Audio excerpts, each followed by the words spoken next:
Est-ce que nous pouvons faire plus de bruit pour Jésus?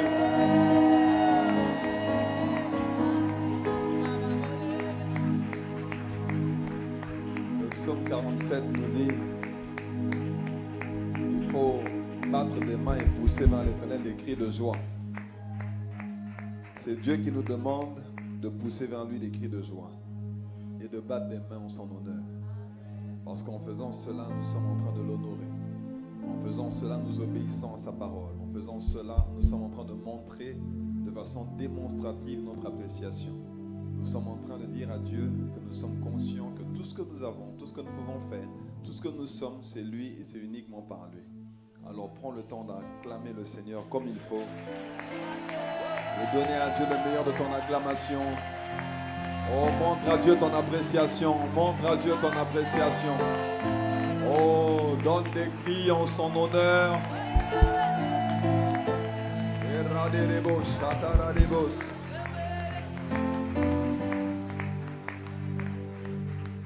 Ah, bah Père, nous voulons te dire merci, te rendre grâce, te montrer notre appréciation.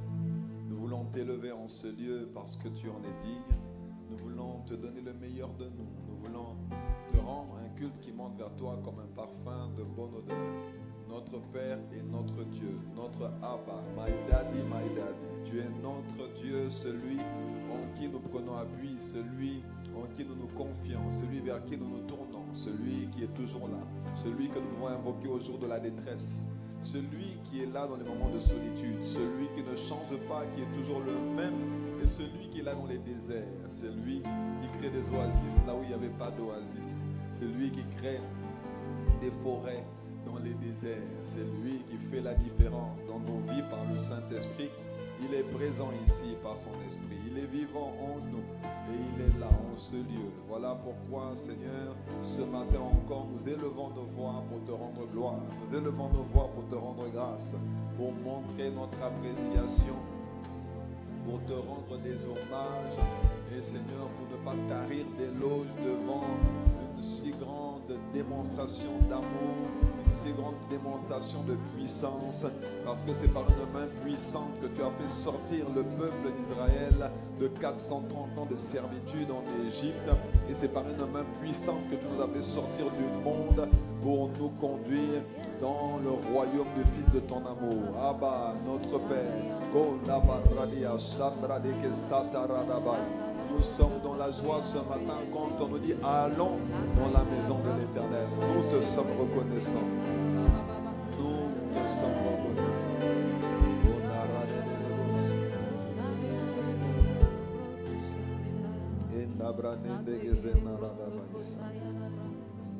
Oh yes, Jesus.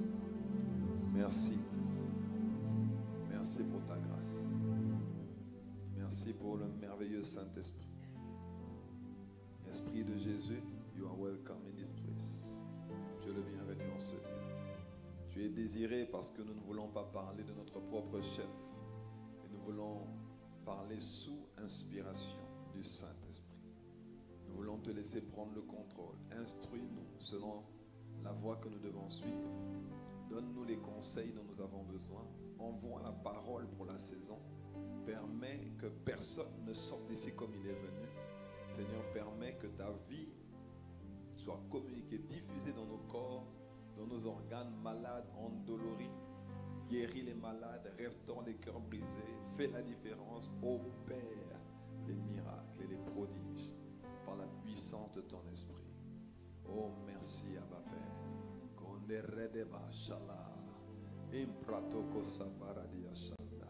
Merci, Seigneur. Béni soit ton Saint. Reçois l'honneur, reçois la gloire, reçois les actions de grâce dans le nom de Jésus.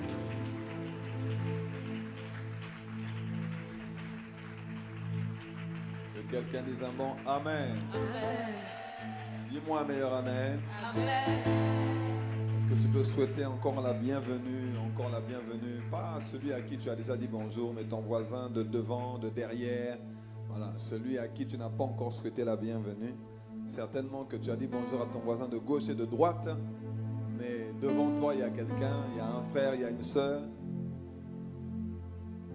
Voilà. Alléluia.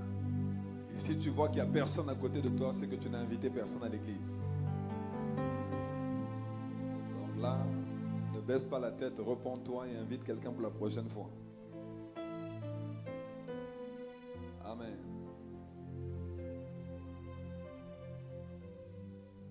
Nous rendons grâce à Dieu parce que c'est la journée que le Seigneur a faite. Et elle est pour nous un sujet de joie et un sujet d'allégresse. Nous sommes reconnaissants au Seigneur pour le séminaire avec le révérend Bénidag. Vraiment merveilleux.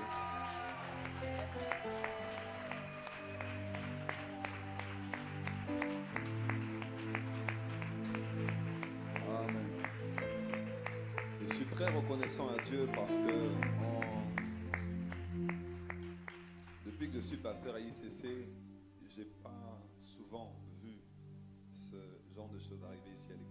J'ai déjà vu, mais pas très souvent. Et je rends grâce à Dieu pour la manière dont il a localisé l'église et pour ceux qu'il a envoyés. Le niveau de grâce qu'il a libéré est juste wow. Juste wow. Juste wow. Juste wow. Si tu n'étais pas là, peut-être que tu es là pour la première fois, je t'invite vraiment à revoir, réécouter les messages, revoir les vidéos qui sont disponibles sur notre chaîne YouTube ICC TV Guadeloupe. Et si tu fais partie de l'église que tu n'étais pas là, vraiment il faut que ça te fasse mal de ne pas avoir été là, vraiment. Non, il faut que voilà, que tu désires ardemment toi aussi t'imprégner de la parole qui a été libérée. Que quelqu'un dise un mot, amen. Voilà, il faut s'imprégner de ça parce que quand Dieu envoie une parole, c'est toujours pour libérer, pour faire sortir de la fosse. Et nous en avons besoin, et plus que jamais, nous voulons non pas seulement l'entendre, l'écouter, mais également la vivre, l'expérimenter. Amen. Et d'ailleurs, aujourd'hui, je fais une pause sur mon message, donc sur mental gagnant, pour pouvoir justement aborder une thématique en rapport avec ce que nous avons reçu. Le titre de mon message de ce matin, c'est comment enfanter les prophéties. Comment enfanter les prophéties. Amen.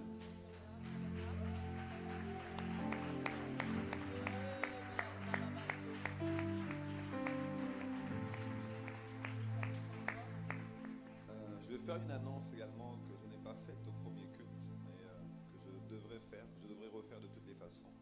Mais je veux vous la faire. Nous sommes en train de mettre en place une dynamique de prière pour les apôtres Yvan et apôtres Yves, une dynamique constante, une dynamique corporative, c'est-à-dire que toutes les églises ICC seront impliquées et seront sollicitées pour pouvoir soutenir les apôtres. Alors, moi, je suis pasteur depuis un bon nombre d'années maintenant, et je sais qu'il y a pasteur et il y a pasteur. Et je sais aujourd'hui quel est le niveau de pression, le niveau de difficulté, de défi qu'il y a à être berger d'une assemblée. Mais l'apôtre Yvan et l'apôtre Yves ne sont pas seulement bergers d'une église, ils sont aujourd'hui des voix prophétiques dans toute la francophonie et pour tout le corps de Christ. Donc, quand on lit la parole Exode chapitre 17, on voit que Moïse était sur la montagne et que Aaron et Hur soutenaient ses mains pour que le peuple d'Israël soit vainqueur dans la vallée. Donc, si la Bible nous dit que le grand Moïse, celui qui parlait avec Dieu nez à nez, avait besoin que Aaron et Hur soient à sa gauche et soient à sa droite, à combien plus forte raison, nous qui sommes ici aujourd'hui, nous devons comprendre que tous les bergers ont besoin d'être soutenus. Surtout quand ils portent une charge aussi lourde et aussi importante, ils ont besoin que l'on prie pour eux, qu'on intercède pour eux et qu'on se tienne à la brèche pour qu'eux ne puissent jamais lâcher, qu'ils aient toujours les bras levés pour que nous tous, nous puissions aller dans la bonne direction. Amen. Donc, il y a des chaînes de prière qui sont en train d'être mises en place, mais si aujourd'hui vous êtes dans l'église et vous avez à cœur vraiment de faire partie de cet élan de soutien pour intercéder pour les apôtres, voilà, quotidiennement, nous vous invitons à bien vouloir donc vous rapprocher de nous. Je vous invite à donner vos noms au point info à la sortie, à l'extérieur, et nous allons vous contacter pour pouvoir justement mettre en place ici en local cette dynamique de soutien pour les apôtres Yvan et Yves Castano. Amen.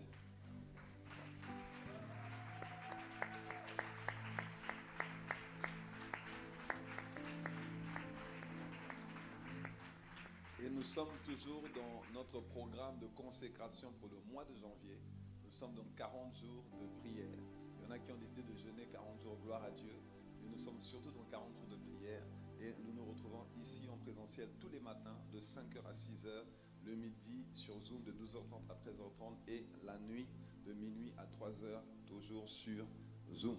Mais nous sommes là parce que nous comprenons qu'aucune porte ne va s'ouvrir juste parce qu'on est rentré dans l'année 2025.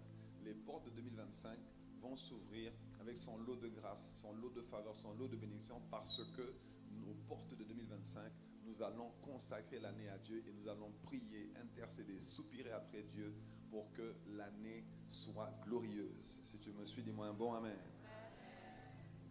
Amen, amen, amen. Alléluia, alléluia, amen. Et enfin, je veux également rappeler que tous ceux qui ont leur offrande spéciale, les vœux qu'ils ont faits, soit à la fin de l'année, soit durant le séminaire avec le révérend Bénidag, je vous invite à les garder avec vous et à les déposer tout à l'heure sur l'autel à la fin, en prenant le temps de prier spécifiquement pour cela. Amen. Alors, veuillez vous asseoir dans la présence de Dieu. Merci. Est-ce qu'on peut acclamer le Seigneur pour nos bien-aimés ICC Karu Gospel Choir?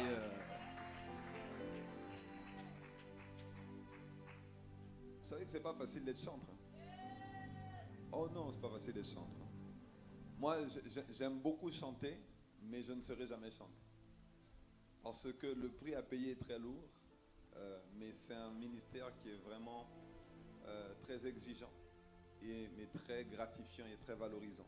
Et on rend grâce à Dieu pour nos bien-aimés chantres qui, semaine après semaine, sont engagés dans la mission, se donnent à fond pour que nous puissions avoir l'atmosphère dont nous avons besoin et permettre à Dieu d'opérer par son esprit et nous faire du bien. Amen. Donc voilà, donc si tu as à cœur d'être chantre, tu es le bienvenu. Ah, voilà. Donc si tu as à cœur d'être chantre, tu es vraiment le bienvenu, la bienvenue. Nous t'attendons parce que le royaume de Dieu, vous le savez, il n'y a jamais de chômage dans le royaume. On recrute en permanence et donc on recrute en permanence des chantres et des musiciens. Donc si tu sais jouer d'un instrument, même si ce n'est pas encore parfait, viens. Oh, comment vous dites pas amen? C'est bizarre ça, pourquoi vous dites pas amen? Donc même si ce n'est pas encore parfait, viens, tu es le bienvenu. Voilà. Donc si tu sais jouer d'un instrument, c'est Dieu qui voulait que tu joues de cet instrument dans l'église pour son œuvre et pour sa gloire. Donc ce n'était pas juste pour toi, pour que tu fasses des concerts à l'école. Non, non, non, c'est pour que tu serves à l'église pour l'avancement de l'œuvre de Dieu. Amen. Alors, gloire soit rendue à Dieu. Merci Seigneur. Père, nous te rendons grâce. Merci encore pour ce moment que nous recommandons entre tes mains. Nous te demandons de nous assister, de nous parler, de nous édifier. Ne permets pas que nous puissions sortir d'ici comme nous sommes venus. Enlève maintenant tous les fardeaux, toutes les lourdeurs, les assoupissements. Nous lions les esprits qui sont derrière la lourdeur, l'assouplissement et même la distraction. Nous lions toute influence qui n'est pas l'influence du glorieux Saint-Esprit et nous expulsons de ce lieu tout esprit qui n'est pas l'Esprit de Dieu. Nous paralysons et réduisons au silence tous ceux qui étaient en ce lieu et qui voulaient semer le trouble, la zizanie, la discorde, la division dans le nom puissant de Jésus-Christ de Nazareth. Que le sang de Dieu soit aspergé en ce lieu et que la lumière du Saint-Esprit vienne éclairer nos cœurs pour comprendre les Écritures, comprendre la parole qui sera libérée au nom de Jésus. Merci Père pour tout ce que tu fais, ce que tu permets. Nous t'accueillons en ce lieu. Excellent Saint-Esprit, précieux trésor. Tu es le bienvenu. Have your way, Spirit of the living God. Oh God, speak to us. Talk to our hearts. Parle à nos cœurs. Fais la différence. Opère les miracles. Au nom de Jésus, nous t'avons prié. Amen. Amen.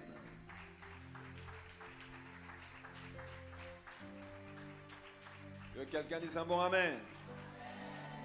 Bon, vous êtes venu au deuxième culte. Normalement, vous avez dormi plus que les autres. Normalement, hein? Pas forcément. Mais il fallait venir au premier. Bon. Tu es venu au deuxième. Normalement, tu as eu plus de temps de repos, de temps de... Il y en a qui ont même pris le petit déjeuner. Si tu as pris le petit déjeuner, vraiment. Hein? On mange après le culte. Oui, on mange après le culte. Il faut être spirituel. Il faut garder ton esprit en éveil, ton esprit vif pour les choses de Dieu. Amen. Voilà. Je ne dis pas qu'il ne faut pas manger. Je dis juste que quand tu manges, tu es plus lourd que quand tu ne manges pas. Et quand tu ne manges pas, ton esprit est beaucoup plus vif que quand tu manges. Aussi simple que ça. Amen. Voilà. Quelqu'un dise un bon amen. Sinon ton voisin m'a dit, oh, dans cette église, on nous a interdit de manger. Tu te rends compte? Le petit déjeuner du dimanche. Mon frère, ma soeur, l'exercice physique est important. S'occuper de son corps, c'est important. Mais la piété, l'exercice de ton esprit, l'attachement à Dieu est plus important que l'exercice physique. Donc plus tu vas prendre soin de ton esprit, plus tu seras heureux dans la vie. Et tu seras heureuse dans la vie. Je te vois heureux et heureuse au nom de Jésus. Tu rentres dans ta saison d'éclat, de bonheur, de splendeur au nom de Jésus. Voilà, parce que tu t'occupes de ton esprit. Amen. Donc, le titre de mon message, comment enfanter les prophéties? Comment enfanter les prophéties? Qu'est-ce qu'une prophétie? La prophétie, c'est une parole, mais pas n'importe quelle parole. C'est une parole inspirée de Dieu. C'est une parole que Dieu envoie à travers la bouche d'un homme, la bouche d'une femme. La Bible dit dans 2 Pierre chapitre 1 à partir du verset 20, sachant tout d'abord vous-même qu'aucune prophétie de l'écriture ne peut être un objet d'interprétation particulière, car ce n'est pas une volonté d'homme, ce n'est pas par une volonté d'homme, qu'une prophétie a jamais été apportée, mais c'est poussé par le Saint-Esprit. Dis avec moi, poussé par le Saint-Esprit. Bon, si tu es là pour la première fois, gloire à Dieu, nous comprenons que voilà, tu ne sois pas, comment dire ça, dans le même élan que les autres. Mais que tu sois là pour la première fois ou pas, sache que il faut savoir répondre à la parole. Le Amen, c'est pas pour mettre l'ambiance dans l'église. Amen veut dire je suis d'accord. Amen veut dire je reçois. Amen veut dire que cette parole s'accomplisse. Amen veut dire c'est pour moi. Amen veut dire je garde. Amen veut dire ça va se manifester dans ma vie. Amen veut dire Seigneur, localise-moi. Quand la parole de Dieu est prononcée, il faut savoir répondre à la parole. Et la qualité de ton amen, plus il est enthousiaste, plus il est vif, plus il est dynamique, plus il est rempli de foi. Et c'est ce qui va arriver dans ta vie. Parce que, oh oui, je t'assure mon frère, ma soeur, la Bible dit dans Ézéchiel chapitre 2 verset 2 que j'ai entendu les mots, j'ai entendu la parole, elle est rentrée en moi et elle m'a fait me tenir debout. Donc ça veut dire qu'il y a une force qui est libérée à travers la parole à laquelle tu dis Amen et que tu reçois dans ton cœur. Si tu le crois, dis-moi un bon Amen. Voilà. Donc je continue. Donc 2 Pierre chapitre 1 verset 21, il dit que ce n'est pas par une volonté d'homme qu'une prophétie a jamais été apportée, mais c'est poussé par l'Esprit, par le Saint-Esprit, que des hommes ont parlé de la part de Dieu. Donc quand une prophétie est donnée, c'est une parole qui est libérée par le Saint-Esprit. Le Saint-Esprit parle à travers les hommes. Et quand le Saint-Esprit parle, Dieu ne parle jamais en vain. Quand Dieu parle par son esprit, à travers un être humain, à travers une personne, c'est toujours pour faire du bien, c'est toujours pour annoncer quelque chose, c'est toujours pour énumérer des promesses, c'est toujours pour déclarer des vérités. Et dans 1 Corinthiens chapitre 14, la Bible nous dit que les prophéties sont là pour édifier, pour exhorter, pour consoler. Donc nous savons que Dieu ne parle jamais en vain. 1 Corinthiens 14 verset 3, il dit celui qui prophétise au contraire parle aux hommes, les édifie, donc les construit, les exhorte. Autrement dit, il leur enseigne quelque chose, il leur donne un enseignement, une exhortation, où il les console. Ça veut dire que la parole qui est libérée, soit elle va t'exhorter, t'enseigner quelque chose, soit elle va te consoler, soit elle va t'édifier, te construire et te permettre d'être la personne que Dieu t'a appelé à être. C'est pour ça que Dieu bâtit toujours par sa parole. Dieu bâtit par sa parole. Dieu guérit par sa parole. Dieu restaure par sa parole. Dieu relève par sa parole. Si tu le crois, dis un bon amen. Donc il faut considérer la parole. Dans 1 Samuel chapitre 3, la Bible dit que Samuel ne laissait tomber à terre aucune des paroles qui sortaient de la bouche de Dieu. Pourquoi? Parce que tu sais que la parole est tellement importante, c'est un trésor. Quand Dieu t'envoie une parole, ça veut dire qu'il est sur le point de manifester dans ta vie un trésor, de manifester dans ta vie le bonheur, de manifester dans ta vie des grâces, des bénédictions, des délivrances, des libérations, des exaucements. Il y a des percées que tu reçois parce que tu as reçu une parole, un eureka. Waouh, j'ai compris, j'ai reçu quelque chose. Quand tu reçois une parole, ta vie change. Ton compte en banque n'a pas changé, ton aspect physique n'a pas changé, ta coiffure n'a pas changé, ta couleur de peau n'a pas changé. Mais quand tu as reçu une parole, ton visage change parce que tu te dis, waouh, là j'ai compris, je ne peux plus être pauvre, je ne peux plus échouer, je ne peux plus m'arrêter. Désormais, je vais accomplir le plan de Dieu pour ma vie. Est-ce qu'il y a quelqu'un qui peut donner un bon amen? La prophétie, c'est une parole qui encourage, une parole qui édifie, une parole qui relève, une parole qui console, une parole qui rétablit l'ordre, qui ajuste, une parole qui te conditionne, une parole qui te discipline. C'est la prophétie, quand elle est lancée, c'est pour une raison. Et durant le séminaire de la semaine dernière avec le révérend Béni Dark, il y a de nombreuses paroles qui ont été libérées. Non seulement il y a de nombreuses paroles qui ont été libérées, mais en plus de ça, il y a une huile qui a été déversée sur nous. On n'a jamais utilisé autant d'huile dans l'église. C'était pas pour le barbecue. C'était pas pour... Non, on n'a jamais utilisé autant d'huile. C'était une huile d'onction, une huile de consécration, une huile d'embrasement. C'était incroyable. Incroyable. Un feu liquide. Dès qu'on plaçait, on déposait l'huile sur quelqu'un, c'est... Wow, ça... Maman. Non, dis à ton voisin, il fallait être là. Non, il fallait être là. Non, parce que même si je te raconte, tu ne peux pas voir. Non, il fallait être là. Il y a quelqu'un qui dit un bon amen. Dis à l'autre voisin que ça ne te fasse pas mal, mais il fallait être là. Et quelqu'un dit un bon amen. Pourquoi Dieu envoie des prophéties? Pourquoi envoyer une prophétie?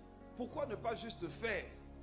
Quand Dieu veut faire quelque chose, pourquoi ne pas juste accomplir le miracle? Pourquoi ne pas juste permettre la percée? Pourquoi ne pas juste enclencher la victoire? Parce que Dieu annonce à l'avance ce qu'il va faire. La Bible dit dans Amos que Dieu ne fait rien sans en avertir ses serviteurs, les prophètes.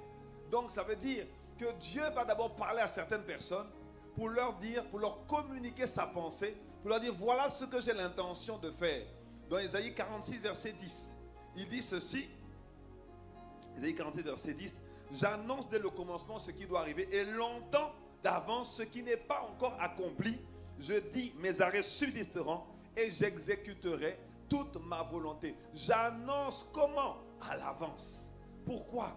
Parce que dès le commencement, je le dis. Ça doit arriver. Je vais le dire. Pourquoi je le dis? Parce que le fait que Dieu parle avant de faire est une bonne indication pour nous, une confirmation pour nous de comprendre que Dieu va faire. Parce que si Dieu ne dit pas à l'avance, quand on va recevoir la bénédiction, recevoir l'exaucement, voir la percée se manifester, on peut croire que c'est le fruit du hasard. Alors que quand Dieu a annoncé, il dit, tu es béni. Dans 6 mois, ta vie ne sera plus jamais la même. Cette année sera une année de déploiement pour toi, de distinction pour toi, d'élévation pour toi, de transformation surnaturelle pour toi. Je vois des portes s'ouvrir. Je vois la porte du mariage s'ouvrir cette année. Aïe, aïe, aïe, aïe. Je vois la porte de la promotion s'ouvrir cette année. La porte de la distinction s'ouvrir cette année. L'amen que tu reçois, c'est ce qui arrive dans ta vie.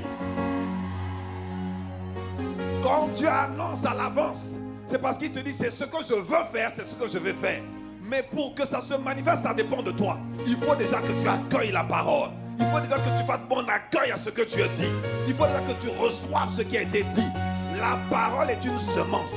Le livre de Pierre nous dit que c'est une semence incorruptible. Quand la semence est semée dans une terre fertile qu'on appelle un cœur sincère, un cœur assoiffé, bien aimé, cette semence produit un enfantement. Cette semence produit une nouvelle naissance. Cette semence produit un fruit glorieux, produit une destinée merveilleuse. Cette semence produit un résultat. Et c'est ce qui va arriver dans ta vie et dans ma vie.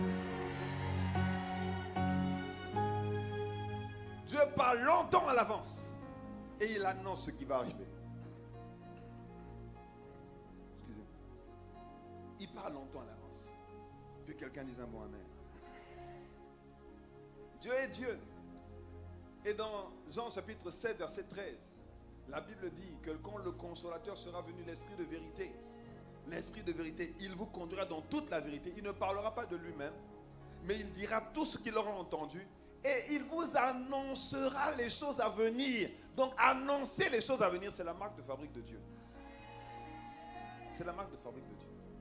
Il y en a qui ont voulu imiter ça avec ce qu'on appelle l'esprit de divination, dans la sorcellerie. Mais annoncer les choses à venir, ce n'est pas les sorciers qui ont inventé ça, c'est Dieu. C'est la marque de fabrique du ciel. Dieu annonce à l'avance pour que tu saches que c'est lui qui est Dieu. Et que la Bible dit, ce qu'il a dit, il le fait. Ce qu'il déclare, il l'exécute. Dieu annonce à l'avance pour que tu saches que ce que tu vas vivre, ce que tu vas expérimenter, ce n'est pas le hasard. Ce n'est pas les hommes. Ce n'est pas parce que tu as bien travaillé. Ce n'est pas parce que tu es diplômé. C'est parce que l'Éternel t'a fait grâce. Et c'est ce que tu vas voir au nom de Jésus. Dis-moi un bon amen. La prophétie vient dans deux cas.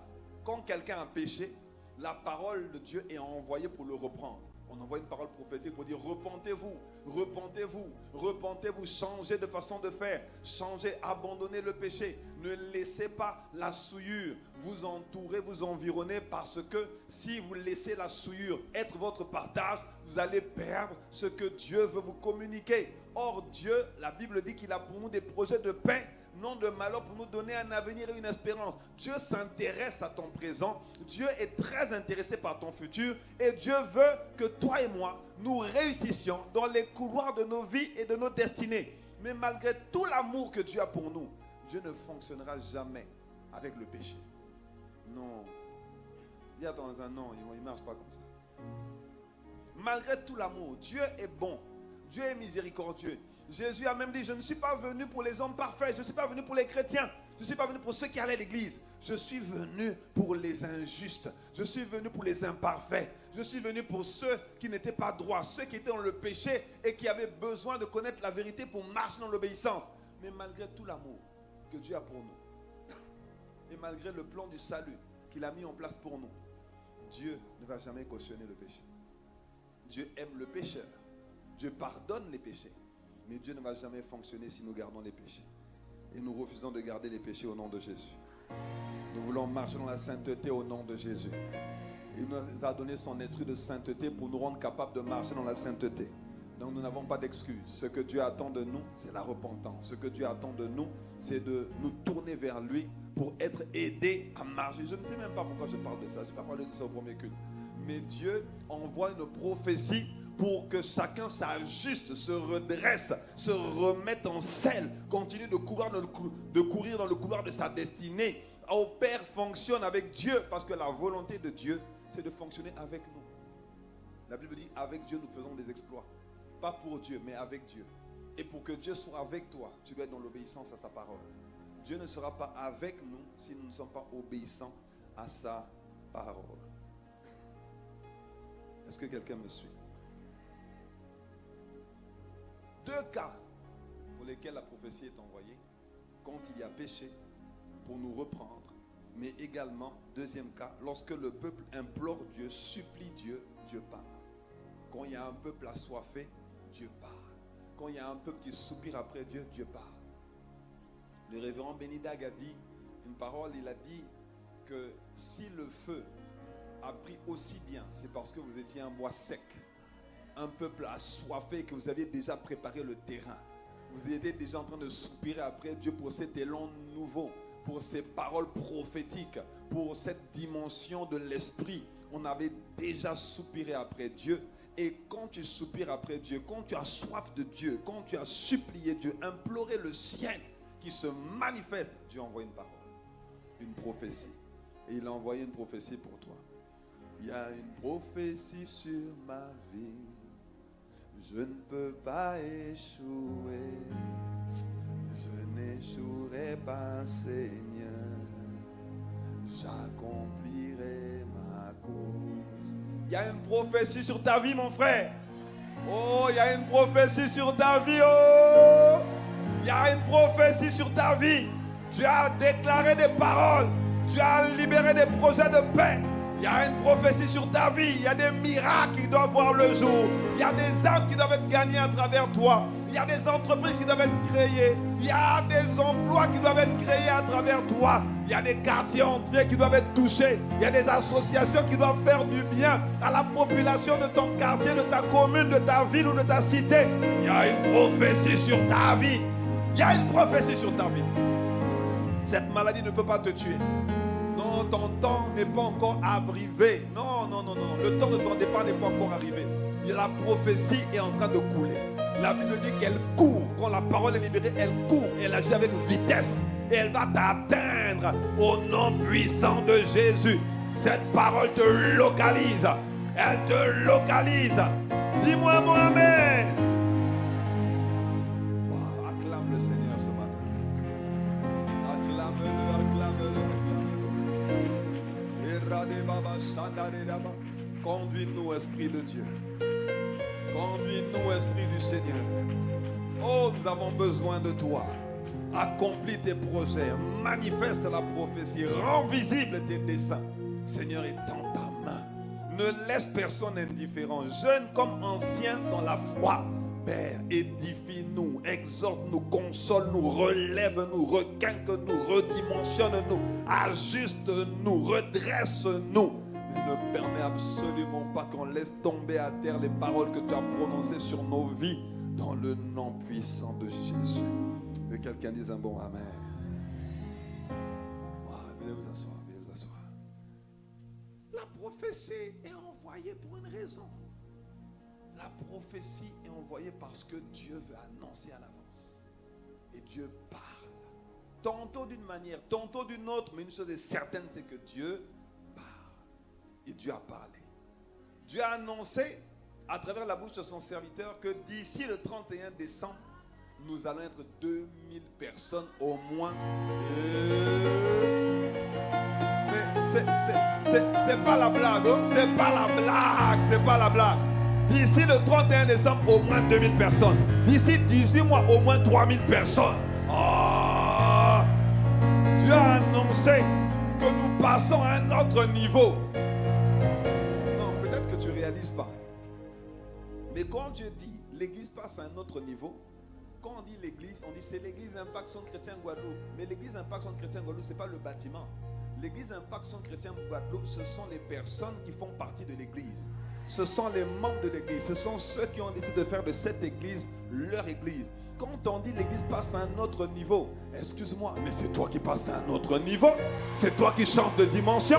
C'est toi qui augmentes la stature. C'est toi qui grandis en sagesse, en stature et en grâce devant Dieu et devant les hommes. C'est toi qui es distingué. Est-ce que quelqu'un me suit? Tu changes de niveau au nom de Jésus. Le Saint-Esprit te remplit pour te conduire. Tu es revêtu de puissance, embrasé par le feu de sa présence. Tu changes de niveau au nom puissant de Jésus.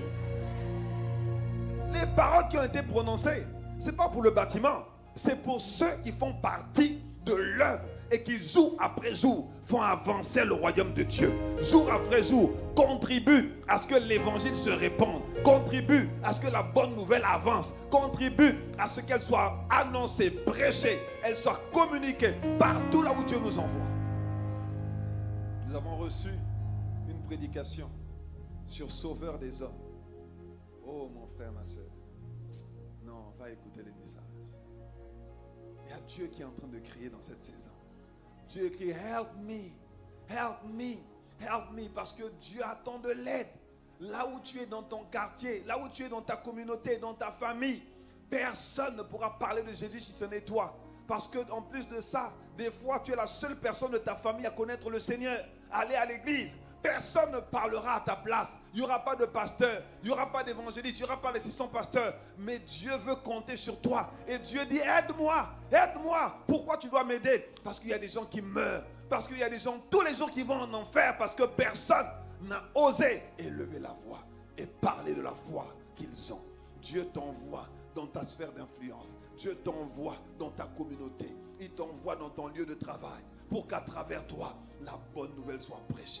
La bonne nouvelle soit communiquée. Qu'ils sachent que Jésus est vivant. Qu'ils connaissent le Jésus qui t'a rencontré, qui t'a appelé et qui t'a sauvé, qui t'a sorti des griffes de Satan et du puits de l'enfer. Dieu dit, aide-moi. Aide-moi. Et Dieu a libéré une parole en disant que nous sommes des libérateurs. Et que l'Église va grandir. Pas parce qu'on aura de bonnes prédications. Gloire à Dieu pour la prédication.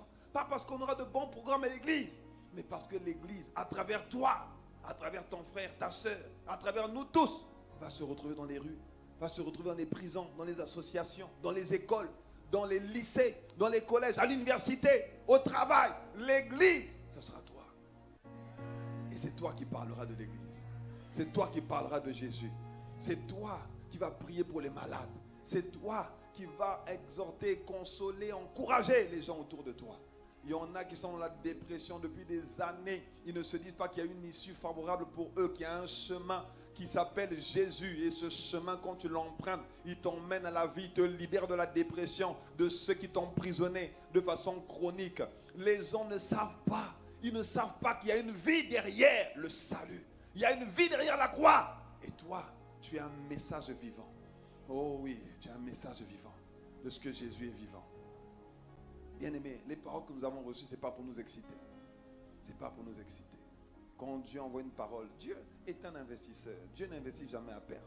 Quand Dieu envoie une parole, c'est parce qu'il a décidé de changer la vie de quelqu'un. Il a décidé de libérer un prisonnier, de libérer un captif et de le positionner dans le bon couloir, dans la bonne direction pour qu'il soit un instrument entre ses mains. Oh, dis-moi un bon amen. Oh, acclame le Seigneur.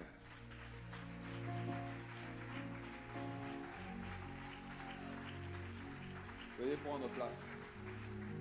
Je dis beaucoup de choses au deuxième culte que je n'ai pas dit au premier culte.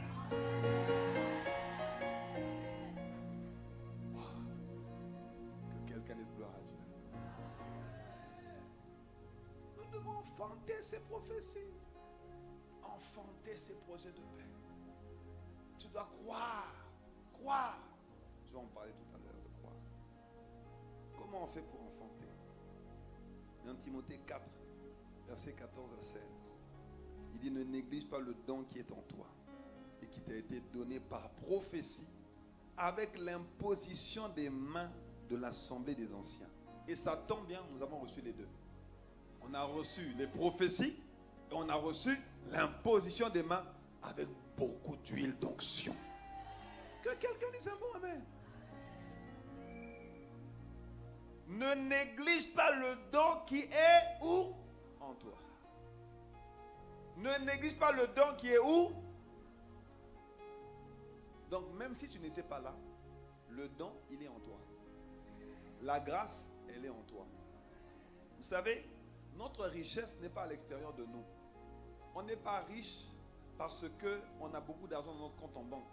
On est riche à cause de ce qui est en nous. Parce que l'argent, le compte en banque, un jour la banque peut fermer avec tout ton argent. Mais même si la banque ferme, tu es toujours riche. Pas parce que ton compte en banque est fourni, à cause de ce que Dieu a déposé en toi. Et la Bible dit, ne néglige pas le don qui est en toi. Autrement dit, fais attention aux paroles qui ont été déposées à l'intérieur de toi. Et qui aujourd'hui encore sont déposées dans ton esprit, dans tes pensées. Pourquoi? Parce que c'est ça ta richesse. C'est ça ta richesse. Quand tu vas valoriser les paroles, valoriser les dons, valoriser les grâces, la créativité sort de toi. L'inventivité sort de toi. L'inspiration, ça vient de toi. La pensée, ah tiens, j'ai une bonne idée, ça vient de l'intérieur de toi. Et aujourd'hui, nous sommes entourés de bonnes idées. Les chaises sur lesquelles nous sommes assis, c'est quelqu'un qui a eu une bonne idée. Et cette personne-là, je suis sûr, elle n'est pas morte pauvre. à cause de sa bonne idée. Bon, non, mais ici, on dirait qu'ils ont compris. Là-bas, on dirait que c'était un peu compliqué. Il y a quelqu'un qui, aujourd'hui, est riche. Pourquoi? Parce qu'il a eu l'idée de faire le PC. Le PC, un ordinateur PC. Personal computer, ordinateur personnel. Bill Gates a créé Windows. Il a fait le PC. Aujourd'hui, Bill Gates a des milliards et des milliards de dollars à cause de ce qui était en lui. Oui. L'argent n'a pas commencé et n'est pas rentré en lui. Il y avait des milliards en lui à travers une idée. Et quand cette idée est sortie, les milliards sont arrivés. Oh, je vois les milliards arriver. Oh, je vois les milliards. Ah, je vois les milliards. Je vois les milliards arriver. Je vois les milliards arriver. Et je vois les milliards arriver. Mon frère, ma soeur. Vous savez, avec les milliards, on sauve beaucoup d'âmes. Hein? Avec les milliards, on envoie beaucoup de missionnaires dans le monde. Que tu le veuilles ou pas, non, tu as reçu gratuitement, donné gratuitement, mais pour prendre l'avion, il faut payer. Pour changer de continent, il faut payer. Envoyer des missionnaires, il faut payer. Et en plus, je suis sûr que si je t'envoie dans la forêt de Kilimandjaro, sans argent de poche, sans manger, je ne donne pas d'argent, tu as dit le pasteur là est méchant. Vraiment. Il faut l'argent. Il faut l'argent. Oh non, on parle trop d'argent dans l'église. Mais excuse-moi, comment tu finances l'évangile? Comment? Même les Bibles, il faut payer pour les acheter. Mais est-ce que vous savez que la Bible n'est pas gratuite? Tu as reçu gratuitement, donne gratuitement. Il n'y a pas de problème. Il y a certaines choses qui sont offertes, mais il y a des choses qu'on est obligé de payer. Je vois les milliards venir dans tes mains. Oh, je vois les milliards venir dans tes mains au nom de Jésus. Dis à 3 personnes, ne néglige pas le don que tu as reçu. Ne néglige pas le don que tu as reçu. Dis à 3 personnes. Ne néglige pas le don que tu as reçu. Par prophétie et par l'imposition des mains. Par prophétie et par l'imposition des mains.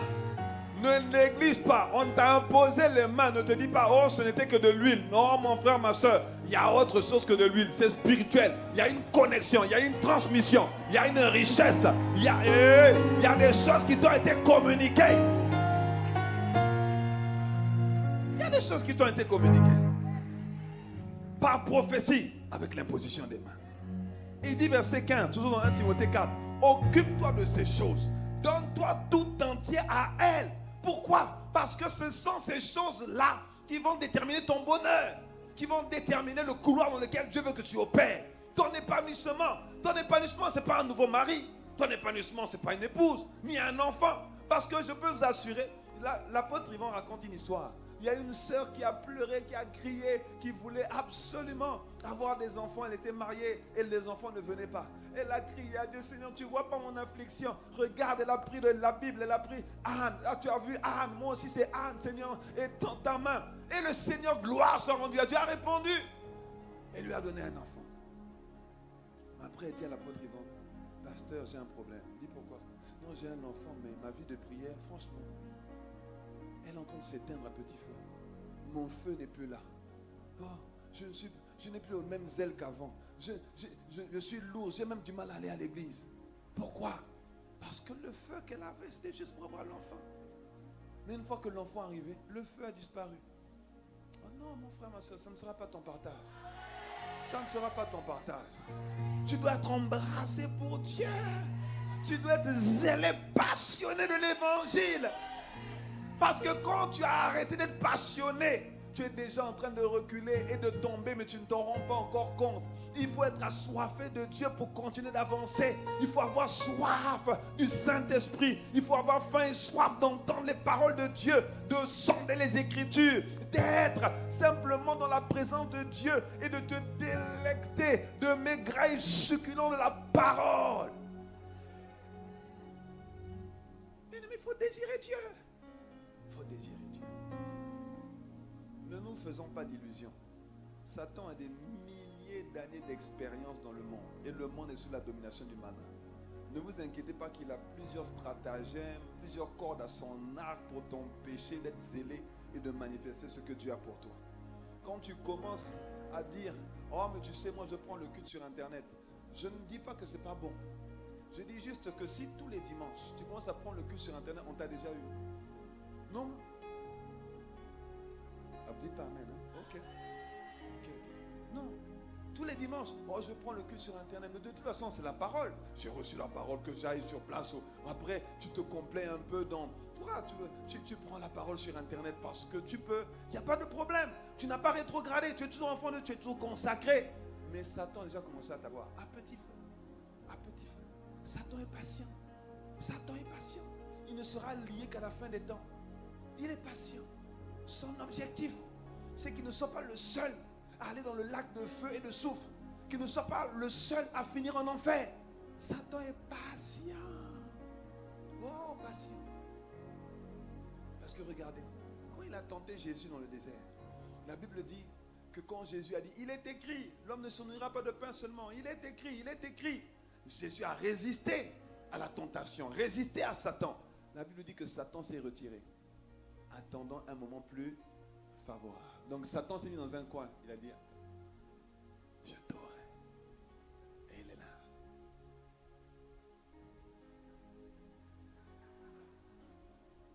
Mais quand vous lisez la Bible, vous voyez que Satan a attendu 3 ans.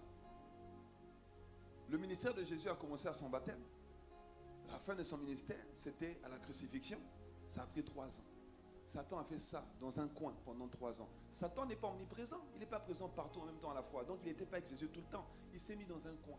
Il a libéré, il a ordonné à ses démons de se placer dans la plupart des coins de Nazareth, de Bethléem et de Capernaum pour observer Jésus. Et puis quand la croix est arrivée, ils se sont dit, waouh, on l'a eu, maître, on l'a eu. On l'a crucifié, celui qui se disait fils de Dieu, on l'a eu. Mais comme Satan n'est pas Dieu. Non, mais Satan n'est pas Dieu. Il croyait avoir eu Jésus. Il croyait avoir crucifié le Fils de Dieu. Il croyait avoir éteint l'évangile. Mais c'était sans compter. Celui qui dribble mieux que Messi. Celui qui est mieux que Cristiano Ronaldo. Celui qui est mieux que Michael Jordan. Que Michael Phelps. Celui qui... Il y a eu un lobe. Jésus a lobé Satan. Et pendant 3 jours, il s'est retourné dans le séjour des morts. Le 3e jour, le Saint-Esprit est descendu dedans. La Bible dit, Romains 8, verset 11, que si celui qui a ressuscité Jésus d'entre les morts habite en vous, il peut donner la vie à vos corps mortels. Le glorieux Saint-Esprit, celui qui est au-dessus des dominations, des trônes, des autorités, des unités. Il a dit, hey, Emmanuel, on sort d'ici, on est parti. Et ils sont sortis du tombeau. Ils sont sortis du tombeau. La bonne nouvelle, c'est que tu es sorti aussi avec lui. Ah! Tu es sorti avec lui. Sorti du tombeau. Mais le diable croyait qu'il avait eu Jésus. Et il croyait qu'il t'avait eu aussi. Mais c'était sans compter la sagesse de Dieu. Ah, la sagesse de Dieu. La sagesse de Dieu. Un bout de bois qu'on appelle la croix, sur lequel on crucifiait les brigands et les voleurs. Mais comment on peut crucifier un homme comme un brigand et ce même homme devient le sauveur de l'humanité? Ça s'appelle la sagesse divine. Il a pris les choses faibles de ce monde pour confondre les fortes. Les choses vides de ce monde pour confondre. Ah, est-ce que je suis en train de... Matakayal.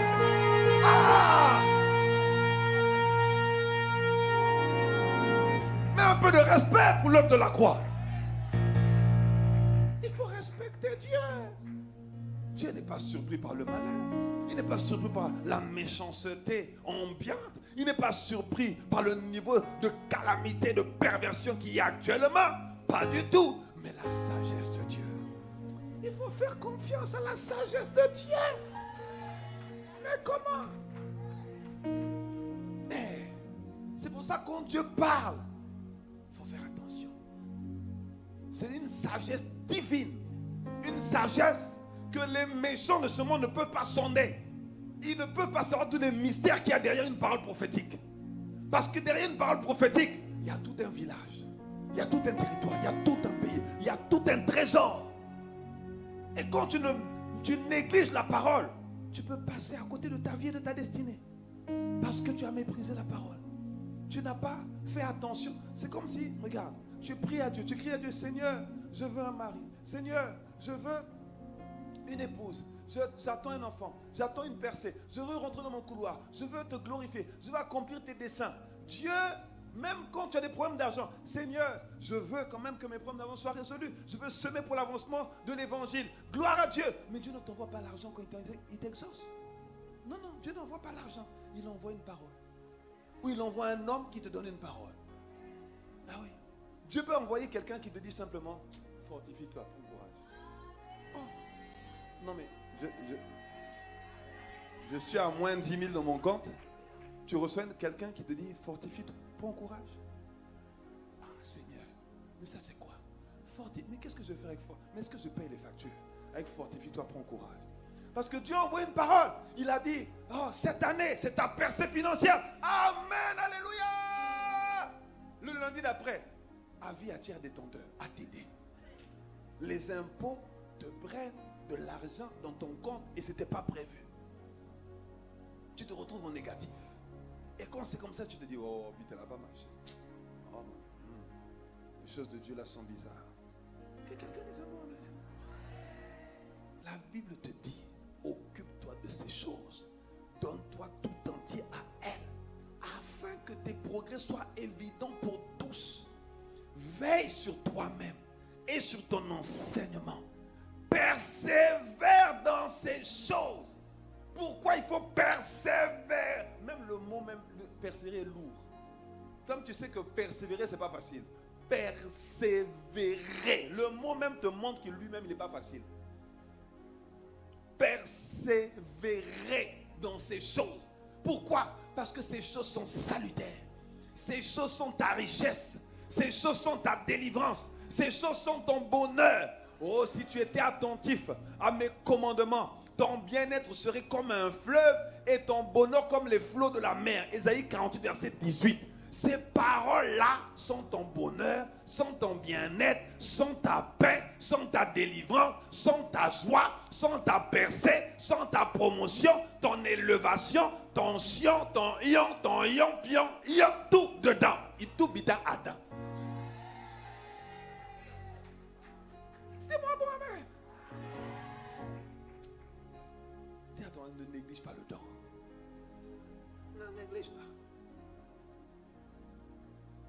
Communiqué par prophétie et par imposition des mains. Même si tu n'étais pas là, quand tu vas réécouter le message, la prophétie, tu vas la recevoir. Donc quand tu vas la recevoir, ne néglige pas le don. Ne néglige pas la grâce. Dis-moi un mot, amen. Comment on fait pour enfanter? Premièrement, il faut rendre grâce à Dieu pour les paroles proclamées qui ont vu leur manifestation, même lorsque tu n'es pas concerné par la livraison. Non, je le redis. Rends grâce à Dieu pour les paroles qui ont été libérées. Il y a quelqu'un qui a dit Amen, c'était la réponse que j'attendais. Il y a quelqu'un qui a dit Amen, cette prophétie elle est pour moi. Il y a quelqu'un qui a dit Amen. Moi-même j'ai dit Amen. Quand on a dit 2000 personnes, j'ai dit Amen. J'ai même plus de force pour crier tellement j'étais content. C'est une réponse de Dieu. 2000 personnes ici le 31 décembre. Bien sûr que c'est une réponse de Dieu. Je ne sais pas si c'était ta prière, mais moi c'était ma prière. Mais moi, j'ai déjà dit, j'aime la Guadeloupe plus que toi.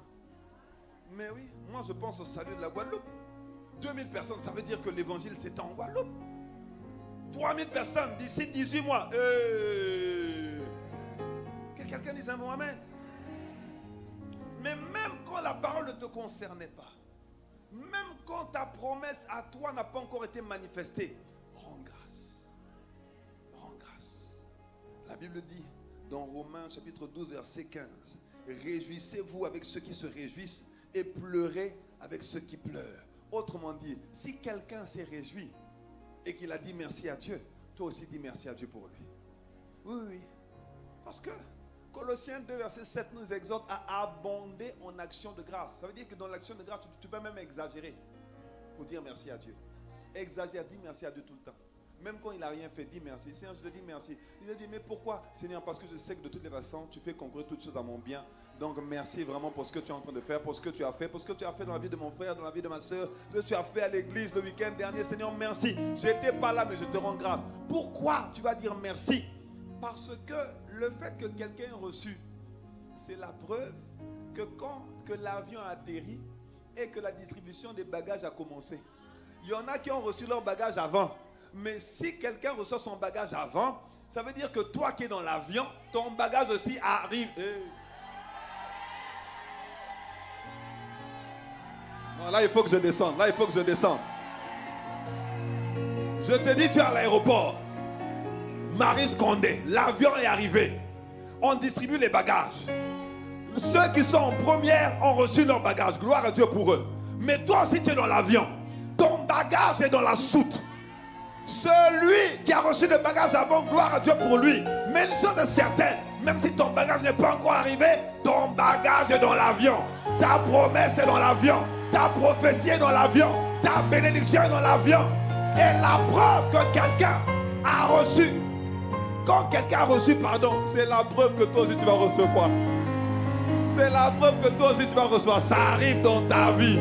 Ça arrive dans ton couloir. Ça arrive dans ton couloir social, professionnel, familial, financier, spirituel. Ça arrive. Donc pourquoi tu vas dire merci? Dans le monde spirituel, on ne dit pas merci seulement quand on a vu. Dans le monde spirituel, on dit merci même en avance. Même quand on n'a pas encore reçu, on dit merci. Mais merci pourquoi? Parce que la distribution des bagages a commencé. Ma guérison va germer. Ma restauration va germer. Ma libération va germer. Oh God! Dis merci à Dieu. Parce qu'il est bon.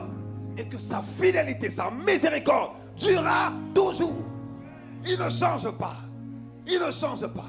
Tu n'étais peut-être pas là le week-end dernier. Mais ta parole a été libérée. Ton cadeau a été envoyé. Et tu dois dire merci à Dieu. On risque de passer à côté de la livraison. Parce que dès qu'on arrête de dire merci, regardez.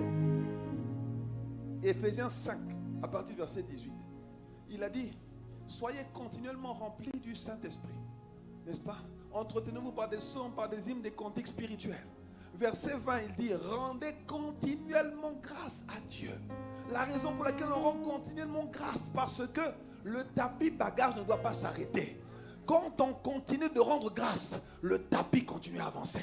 Continue à avancer, continue à avancer, continue à avancer. Dès que tu arrêtes de dire merci, le tapis s'arrête. Et il y en a qui ne reçoivent pas leur livraison.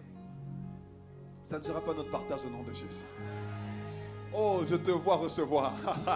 Non, moi, je te vois sur les sommets. Je te vois là-haut. Là-haut. Non, excuse-moi, mais je vois des nations marcher à ta lumière.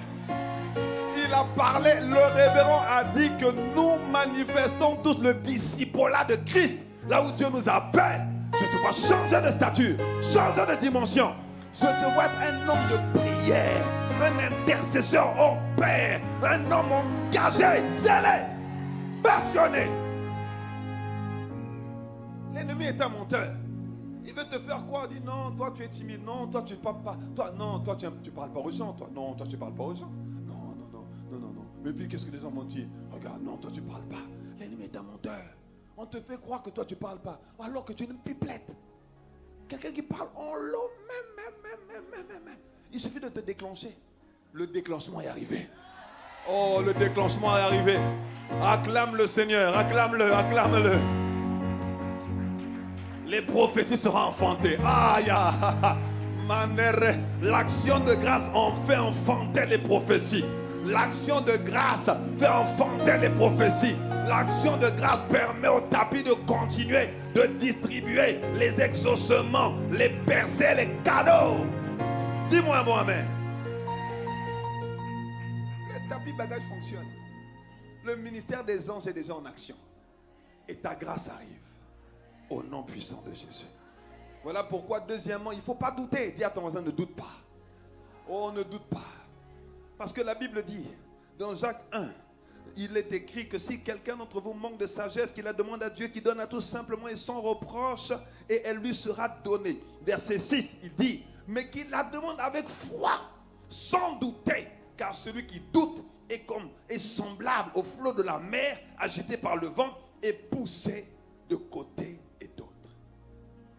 Celui qui doute est instable. Celui qui doute est vacillant. Or Dieu n'a pas peur de nous. Dieu n'est pas impressionné par nos mouvements. Dieu est stable. Dieu, il déverse comme ça.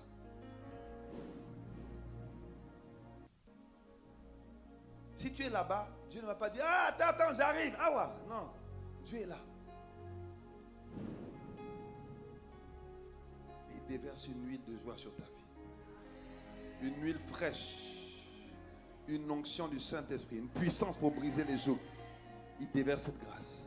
C'est Dieu qui a dit à Élie, va à Sarepta. J'ai ordonné à une veuve de te nourrir là-bas. Pas là, là-bas. Il y a un lieu où il faut être. Là où Dieu parle, là où Dieu te veut, là où Dieu déverse. Celui qui doute, il est comme ça. Un jour, il est là. Un coup, je ne sais pas si ça va arriver. Mais je ne sais pas. Mais est-ce que la guérison là, est-ce que ça va arriver? Mais est-ce que la percée va arriver? Mais est-ce que je vais rentrer dans mon appel? Mais est-ce que...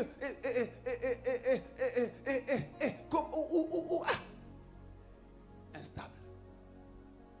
La Bible dit qu'un tel homme ne s'imagine pas qu'il recevra quelque chose du Seigneur. C'est un homme irrésolu, inconstant dans toutes ses voies. Non, il ne faut pas douter. Ne doute pas. Le Seigneur a permis que des bergers soient suscités. On a fait un appel. Il dit, qui veut être berger? Beaucoup ont répondu. Beaucoup se sont levés. Peut-être que c'était l'enthousiasme.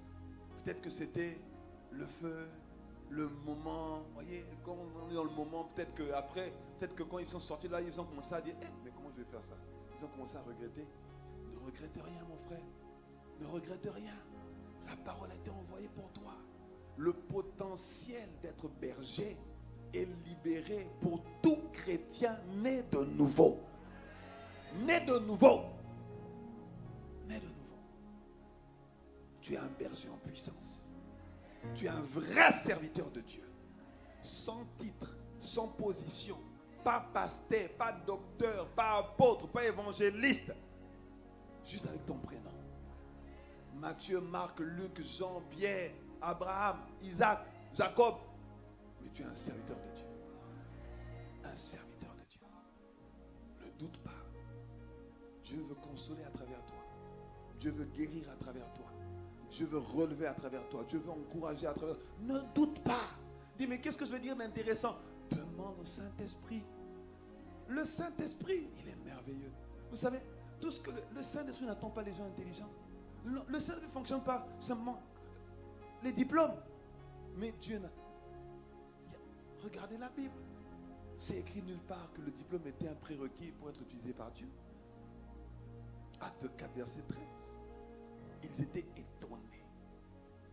Pierre et Jacques, des gens sans enseignement, sans éducation, qui parlaient de la part de Dieu, juste parce qu'ils ont pris conscience que le Saint-Esprit, c'est lui qui rendait les gens ordinaires extraordinaires. C'est lui qui parlait à travers les hommes disposés et disponibles. Ne doute pas. Cette semaine, pour ceux qui étaient là, ou ceux qui étaient connectés, tu as reçu quelque chose. Tu as reçu une grâce, tu as reçu un don. Combien de personnes se sont levées pour témoigner de Jésus? Combien de gens sont allés évangéliser en se disant, j'ai reçu quelque chose, par la grâce de Dieu, ça sera manifesté? Combien ont utilisé les dons, paroles de connaissance, les dons de prophétie, les dons de paroles de sagesse, les dons de guérison, les dons de miracles qu'ils ont reçus de la part de Dieu le week-end dernier? Ne doute pas! Ne doute pas! Tu vas enfanter la prophétie. Impose les mains aux malades. Peut-être que la première fois, ça ne fonctionnera pas. Peut-être que la deuxième fois, tu ne verras pas le résultat. Il y a un serviteur de Dieu, il était persuadé que Dieu guérissait. Il a commencé à prier pour tous les malades qu'il rencontrait. Il voit quelqu'un dans la rue, il dit, est-ce que je peux prier pour vous? Il voit quelqu'un avec une béquille, il voit quelqu'un avec un bras bondé, il voit quelqu'un qui est en train, qui est un sourd, un muet. Il dit, est-ce que je peux prier pour vous? il a prié pour 500 personnes avant que le don de guérison ne se manifeste. 500 personnes avant que le don de guérison ne se manifeste. Aujourd'hui, c'est juste extraordinaire. Dès qu'il prie pour quelqu'un qui est malade, la personne est guérie instantanément, sans jeûner prière. Il t'impose la main et tu es guéri. Mais il n'a jamais douté de ce que Dieu pouvait faire à travers sa vie. C'est un toxicomane. Aujourd'hui, même quand vous le voyez, il est rasta. Il a les rastas, il a les logs. Et il sert Dieu. Il annonce l'évangile. Mon frère, ma soeur, non, tu es qualifié. Oh, vraiment. Tu es qualifié. Tu es qualifié. Même si les hommes ne te qualifient pas, le ciel t'a qualifié. Même si les hommes n'y croient pas, Dieu, lui, il y croit. C'est pour ça qu'il t'a suscité dans cette saison. Et il t'a mis dans cette génération. Dis à ton voisin, ne doute pas. Ah non, non, non. Trouve deux personnes. Dis-le, ne doute pas. Doute pas, ne doute pas, ne doute pas. Ne doute pas. Oh yes. Ne doute pas. Premièrement, rends grâce. Deuxièmement, ne doute pas. Troisièmement, garde et repasse les paroles prophétiques reçues. Garde-les et repasse-les. Garde-les et repasse-les. Les paroles prophétiques ne sont pas de simples paroles. Derrière cette parole, il y a une sagesse. Il y a un trésor. Il y a quelque chose de précieux. Quand tu le valorises, c'est comme si tu commences à voir éclore quelque chose que tu ne voyais pas, comprendre quelque chose que tu ne comprenais pas. Tu commences à recevoir des inspirations. Tu dis, oh, Pasteur Célie a fait le témoignage. Quand hier, n'est-ce pas? Elle a commencé à recevoir des idées, des inspirations. Elle a noté plein de choses, d'idées, de perceptions qu'elle a commencé à recevoir de la part du Seigneur. Pourquoi? Parce que quand la parole est libérée, il faut garder et ressasser pour les graver sur les tables de ton cœur. Ce qui va te mettre en mouvement, ce n'est pas juste une parole entendue, c'est une parole reçue qui te met en mouvement. Oh yes, c'est une parole reçue qui te met en mouvement. Habakkuk chapitre 2, à partir du verset 2. L'Éternel m'adressa la parole et dit, écris la prophétie et grave-la sur des tables afin qu'on la lise couramment. Le seul moyen pour toi de lire la prophétie tous les jours, couramment, tout le temps, parce que tu ne peux pas toujours avoir ton panneau que tu as posté dans ta chambre, ton mood board ou bien ton vision board ou bien voilà, ton tableau de vision. Tu ne peux pas tout le temps te promener avec, même si tu fais la photo, le temps que tu prennes le téléphone, que tu regardes. Mais quand c'est gravé sur les tables de ton cœur, bien aimé, que tu sois seul ou en public, tu peux ressasser ces paroles. Ressasser ces paroles. Ressasser ces paroles. La Bible dit dans Luc chapitre 2 verset 19, Marie gardait toutes ces choses et les repassait dans son cœur. Repassait dans son cœur, dans son cœur, dans son cœur. Seigneur, voilà ce que tu as dit. Je m'appuie sur tes promesses. Voilà ce que tu as dit. Je m'appuie sur ta parole. Voilà ce que tu as dit. Ça s'accomplira. Je crois, quelles que soient les intempéries, les vents vont souffler, les tornades, les orages vont arriver. Mais je m'appuie sur ta parole. Je garde cette parole. Je serre ta parole dans mon cœur afin de ne pas pécher contre toi. La révélation de tes paroles, psaume 119, verset 130, la révélation de tes paroles éclaire et elle donne de l'intelligence aux simples. Bien-aimé, le révérend Bénidag nous a donné la traduction du psaume 119, verset 130. Dans la version King James, en anglais, cette parole dit, l'entrée de tes paroles donne la lumière. Ce qui donne la lumière, c'est quand cette parole rentre dans ton cœur. Quand elle rentre dans ton cœur. Vous savez, beaucoup négligent l'exercice de la méditation. Pourtant, Dieu nous a parlé. Hein. Mais nous les chrétiens, moi j'ai jamais vu ça. J'ai jamais vu des gens aussi têtus que les chrétiens.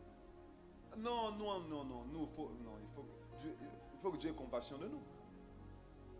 Les oiseaux ne travaillent pas pour manger, ils mangent tous les jours. Et tous les jours, ils bénissent Dieu. Les oiseaux bénissent Dieu. Les animaux bénissent Dieu.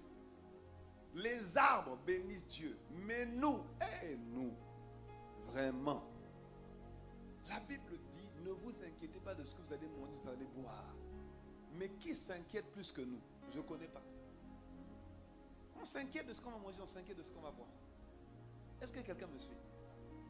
Or, toutes les richesses, les grâces que Dieu a déposées sont déjà là. Les percées sont déjà là. Les milliards sont déjà là. Les millions sont déjà là. Le mariage, déjà là. Les enfants, déjà là. Moi, j'ai découvert que la volonté de Dieu, c'était de nous rendre toujours fertiles et productifs. Dans la Bible, on parle de plusieurs personnes qui étaient stériles. Mais la Bible dit qu'ils ont prié. Ils sont passés de stériles à avoir des enfants. Le mandat de Dieu, du commencement, Genèse chapitre 1, versets 26 à 28. Faisons l'homme à notre image, selon notre ressemblance, afin qu'il domine. Il a dit, multipliez-vous, soyez féconds. La fécondité, il y en a qui sont maudits et puis la malédiction provoque un certain nombre d'actions dans leur vie. Il y en a quand ils sont bénis, la bénédiction provoque un certain nombre d'actions sur vous. Donc, que l'on soit gentil ou pas gentil, la fécondité fait partie de notre bénédiction. C'est ce que Dieu a prononcé sur nous quand il nous a créés. Fécondité, multipliez-vous, soyez féconds, remplissez la terre, assujettissez, dominez. C'est ce que Dieu a dit sur nous. Donc, même quand tu n'as pas envie, tu peux être fécond. Est-ce que quelqu'un me suit? Donc, tu ne dois jamais accepter la stérilité comme un acquis. Même si le médecin dit, madame, c'est impossible que vous ayez des enfants. Tu dis, mais moi j'ai été condamné à être fécond. Depuis le commencement. Il dit, monsieur, vous allez échouer. Il dit, monsieur, mais je peux même si je fais rien, je ne peux pas échouer. Il dit, mais comment ça? Il dit, mais Dieu a dit, je suis fécond. Mais ce n'est même pas ma faute, je suis fécond. Depuis avant même que je naisse, j'étais déjà fécond. Quand Dieu m'a créé, il a dit, fécond. Donc, dans mon nom de famille, il y a fécond dedans. Mais je ne l'invente pas, c'est la Bible. Il a dit, quand il a créé l'homme, il a dit, soyez féconds, multipliez-vous, assujettissez, dominez. La fécondité, la domination fait partie de notre ADN. On est moulé par nos environnements, influencé par nos éducations, mais la fécondité, la multiplication, la domination fait partie de notre ADN. C'est déjà en nous. Par contre, on vient au monde, avant même qu'on ne naisse, Dieu a dit fécond. Mais la fécondité, elle est à l'intérieur. De la même manière que le potentiel de la mangue est dans le noyau, ton potentiel, il est à l'intérieur. Ta vie, elle est à l'intérieur. Cette vie qui est à l'intérieur, pour qu'elle voie le jour, elle soit extériorisée, ça passe par la méditation. Voilà pourquoi la plupart des gens qui échouent, même quand ils ont de l'argent, tu peux avoir de l'argent et être un merveilleux échec pour Dieu. Parce que tu n'as pas pris le temps de méditer sur les promesses de Dieu. Quand tu médites sur les paroles que Dieu a envoyées, ce qu'il a déposé en toi, c'est comme un moteur qui se met en action.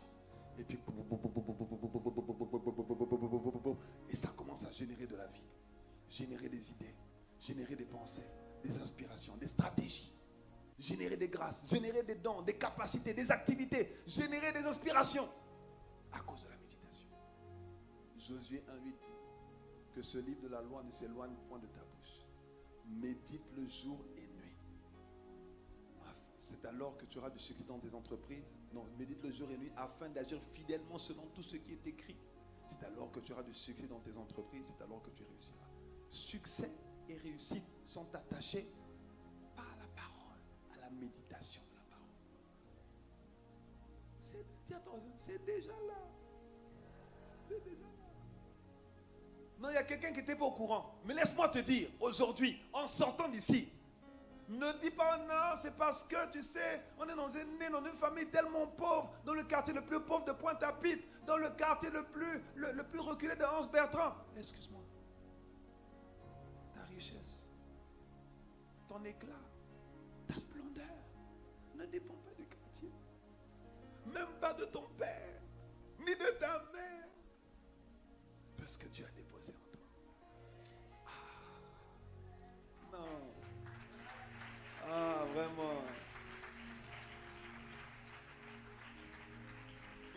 vraie vie n'est pas à l'extérieur, elle est à l'intérieur. Quand tu médites, cette vie, elle naît, elle sort. La qualité de ta vie dépend de la qualité de ta méditation. Plus tu médites.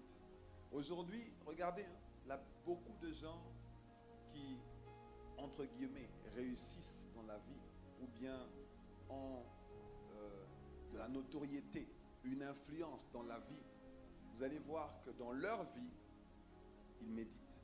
Il y en a, ils ne méditent pas forcément les choses de Dieu. Quand ils sont chrétiens, ils méditent la parole de Dieu. Mais il y en a, même sans être chrétiens, méditent. Pourquoi? Parce qu'aujourd'hui, c'est prouvé. Ceux qui ne sont pas en Christ, ils vont faire de la méditation transcendantale. Ils vont en Inde, ils vont faire les chakras, les ceci, les cela. Pourquoi? Parce que c'est prouvé que notre vie, la qualité de notre vie, notre paix intérieure, elle est à l'intérieur. En méditant, tu retrouves la paix. Beaucoup de gens sont encore aujourd'hui dans le rejet parce qu'ils ne méditent pas. Beaucoup de gens vivent aujourd'hui des troubles émotionnels, psychologiques. Et vous savez que tout le monde médite? Oui, tout le monde médite. Oh, vous n'étiez pas... Oh, bon, il faut que je vous dise. Tout le monde médite. Il y en a qui méditent sur la parole. D'autres méditent sur les paroles négatives. Ils ressassent les paroles du passé. Ils ressassent les souffrances d'hier, les déceptions d'hier. Bon. Comment il appelait ça, Bénédac? Oui, il a donné un mot là. Goumen. T'as là. Goumen gospel. Il médite sur les goumen gospel. Donc forcément, la souffrance est toujours là. Ceux qui devaient hier cicatriser, et on n'y pense plus. Mais c'est toujours vif. 15 ans après. Moi, j'ai reçu un jour une femme dans mon bureau. Elle dit, pasteur, non, moi ça va, tout ça et tout. Je dis, elle dit, tu es marié? Non, mon mari est mort. Mon mari est mort, ça fait 30 ans. Et puis elle a commencé à pleurer. Ça fait 30 ans. Je dis, 30 ans? Vous vous rappelez comme ça? Elle dit, mais non, mais pasteur, ça va, ça va. Je dis, mais ma soeur, 30 ans. Vous vous rappelez toujours?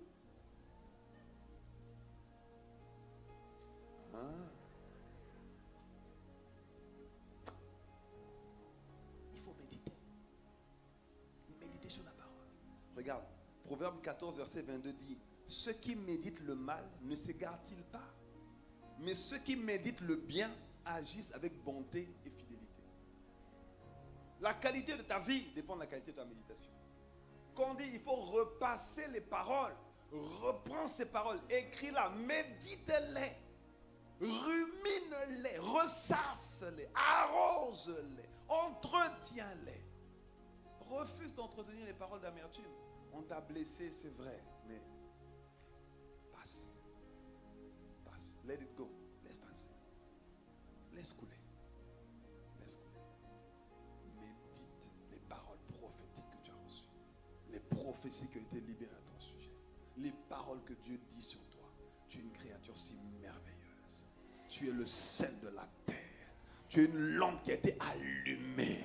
Tu es une véritable lumière. Tu es un transporteur de vie, un transporteur de dons, un transporteur de grâce, un libérateur, un sauveur des hommes, un ambassadeur de Christ, un ministre de la réconciliation. Tu as plus de valeur que tu ne le crois. Médite sur ça. Dis-moi un mot, amen. Je finis, mon dernier point, quatrième point. Comment enfanter? Premier point, rendre grâce. Deuxième point, ne pas douter. Troisième point, garder et repasser les paroles prophétiques que tu as reçues. Quatrième et dernier point, soigne tes fréquentations et soigne ton attitude.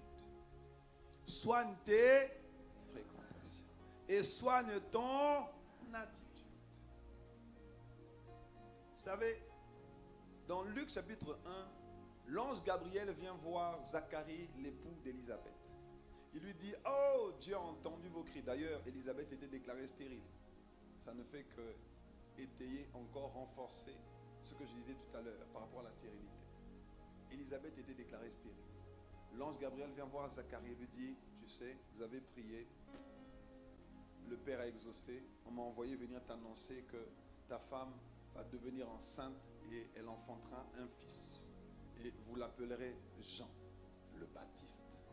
Et donc il lui donne un certain nombre d'instructions. Et ensuite, bon, pour résumer l'histoire, Élisabeth devient enceinte. La Bible dit dans Luc chapitre 1, toujours Luc chapitre 1, que Élisabeth, verset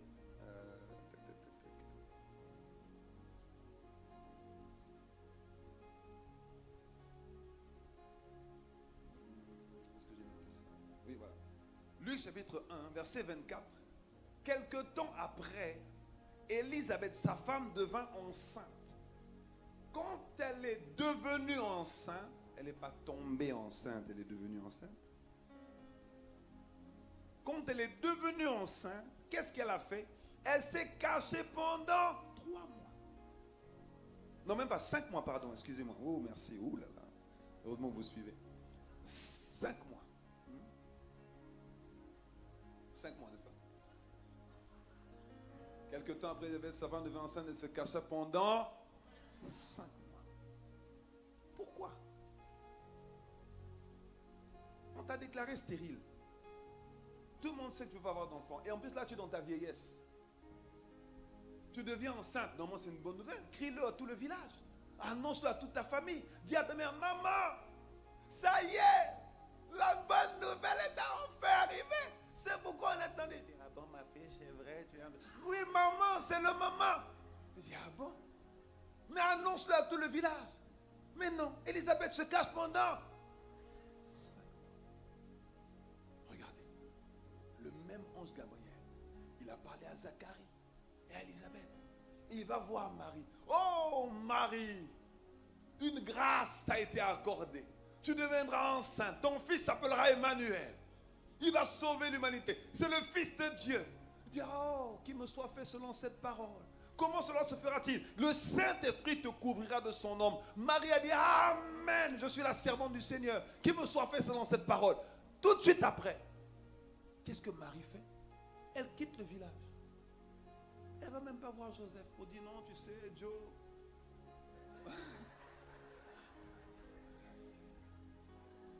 Non, Joe, voilà. Ça y est, je suis enceinte. Elle dit, mais toi et moi, on est fiancés. Tu es enceinte comment? Non, elle ne va pas voir Joe. La Bible dit, Luc chapitre 1, verset 39. Dans ce même temps, Marie se leva et s'en alla en hâte vers les montagnes dans une ville de Juda. Donc elle s'est précipitée. Dès que l'ange lui a dit, tu deviendras enceinte, je suis la servante du Seigneur. Elle a dit, laisse-moi arranger mes affaires. Arranger le sac, même mis sur l'âne, le chameau, tout. Poum, poum, poum. Elle est partie. Elle est partie en voyage. Elle est partie où? Elle allait voir Élisabeth. Élisabeth. Wow. Pourquoi? Parce que quand tu es enceinte d'un projet divin, quand tu es enceinte d'un rêve, d'une prophétie que Dieu a déclarée, parce qu'il compte sur toi pour être un sauveur des hommes. Il compte sur toi pour être un libérateur. Il compte sur toi pour être un producteur de preuves, une productrice de preuves, de destinée. Il compte sur toi pour les témoignages. Mon frère, ma soeur, tu es enceinte de quelque chose. Tu es enceinte de quelque chose que Dieu veut accomplir, que Dieu veut faire, que Dieu veut manifester, que Dieu veut enfanter. Tu es enceinte de quelque chose. Tu portes une grossesse. Et tous ceux et celles qui portent des grossesses, je vous assure, même quand on ne voit pas encore le bidon gonflé, elle commence à toucher le ventre. Elle commence à parler à l'enfant. Elle commence à prier en langue.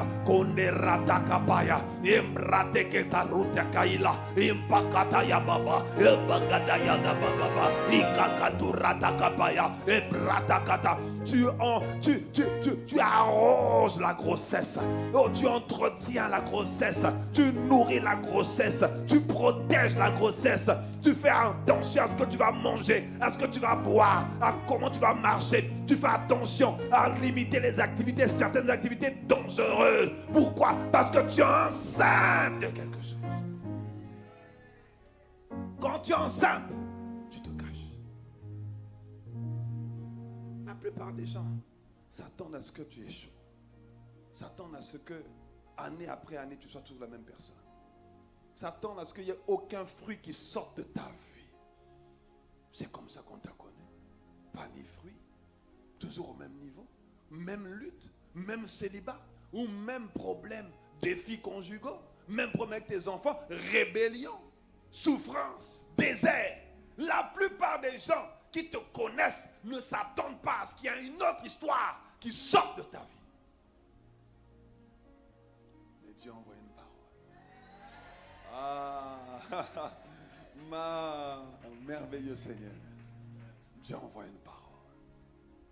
Tu vas valoriser la parole. Et tu es enceinte d'un rêve. Tu es enceinte d'une vision. Tu es enceinte d'une nouvelle histoire. Maintenant, tu dois croire. Quand Dieu a béni l'église, c'est toi qui l'as béni. Quand Dieu a dit que l'église passe à une autre dimension, c'est toi qui passes à une autre dimension. Tu es enceinte de quelque chose. La raison pour laquelle Élisabeth s'est cachée pendant 5 mois, que Marie, tout de suite après avoir reçu la parole, est allée vers Élisabeth pour se cacher. La Bible dit qu'elle est restée avec Élisabeth 3 mois. Luc 1, 56, Marie demeura avec Élisabeth environ 3 mois. Puis elle retourna chez elle. Pourquoi? Quand on est enceinte, c'est pas tout le monde qui est content de te voir enceinte. C'est pas tout le monde qui est content de la bonne nouvelle de ce que quelque chose de bon va sortir de ta vie. C'est pas tout le monde qui se réjouit quand toi tu te réjouis. Ah ouais, c'est pas vrai. Non, tu dois te cacher et être dans l'environnement dans lequel ta grossesse sera stimulée. La Bible dit que quand Élisabeth a vu Marie, elle a tressailli au-dedans d'elle. Sa grossesse a communiqué avec la grossesse de Marie. Ah, elles ont commencé à s'encourager. Elles ont commencé à s'entretenir le feu de la grossesse parce qu'elles savaient qu'elles portaient des enfants prophétiques. Elles savaient qu'elles portaient des enfants de destinée. Elles savaient que la manière dont elles allaient entretenir la grossesse, le salut de l'humanité est en jeu. Il y a des âmes en jeu. Il y a des vies en jeu. Il y a des foyers en jeu. Il y a des quartiers qui t'attendent. Il y a des associations qui t'attendent. Il y a des captifs, des prisonniers, des pauvres, des indigents qui t'attendent. Il y a une grossesse que tu portes. Nourris-la. Entretiens-la. Va dans l'environnement. Là où on stimule les grossesses. L'environnement des champions. L'environnement de la présence de Dieu. Va à l'église. Là où les paroles ont été libérées. Et que tout le monde est enceinte. Quand tout le monde est enceinte, tout le monde apprend à nourrir, à entretenir, conserver, respecter la grossesse. La grossesse. On ne va pas se précipiter à dire maman, je suis enceinte. Non. D'ailleurs, quand on est physiquement enceinte, on te dit ne dis rien à personne avant 3 mois. Il y a une raison à ça. Tout le monde ne se réjouit pas quand tu te réjouis. Tu croirais que même les personnes les plus proches de toi, tu croirais qu'elles sauteraient au plafond. Comme le jour où moi j'ai annoncé à ma famille, oh, on va se marier. Je croyais que tout le monde allait être content. Je dis, tout le monde n'est pas content. Je dis, c'est bizarre ça.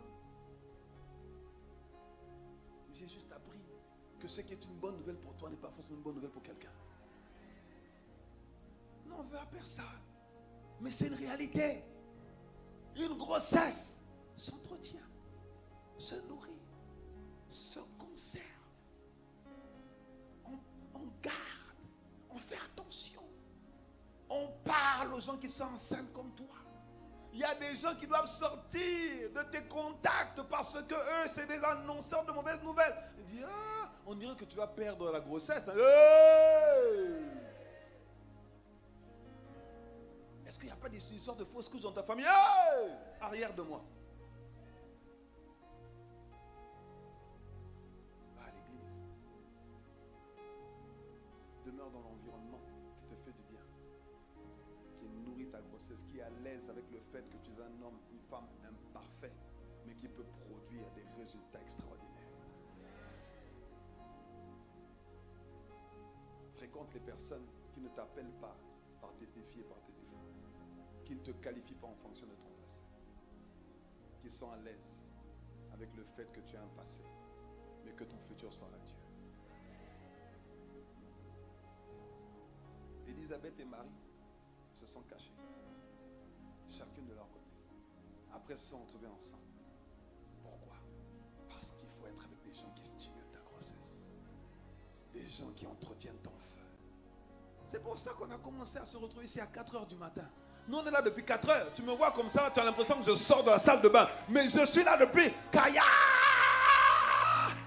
Hey!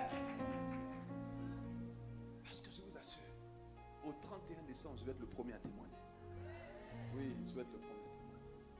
Je suis enceinte de quelque chose. Je porte une grossesse. Les paroles ont été libérées. Elles ont été libérées pour toi et pour moi. Il y en a qui vont les prendre au sérieux. Bien sûr, ce n'est jamais la majorité. Ce n'est jamais tout le monde. Il y en a qui ne vont pas les prendre au sérieux. Mais parce que tu vas les prendre au sérieux, ta vie va passer à un autre niveau. Tu vas changer de dimension. C'est sûr. Pourquoi c'est sûr? Parce que Dieu l'a dit. Et il annonce à l'avance ce qu'il veut faire. Pour que l'on sache que c'est lui qui est derrière ça. Et que ce n'est pas le fruit du hasard. Ce ne sont pas tes compétences. Ce n'est pas tes expériences. Ce n'est pas ton passé. Ce n'est pas tes diplômes. C'est le Créateur. Acclame Dieu.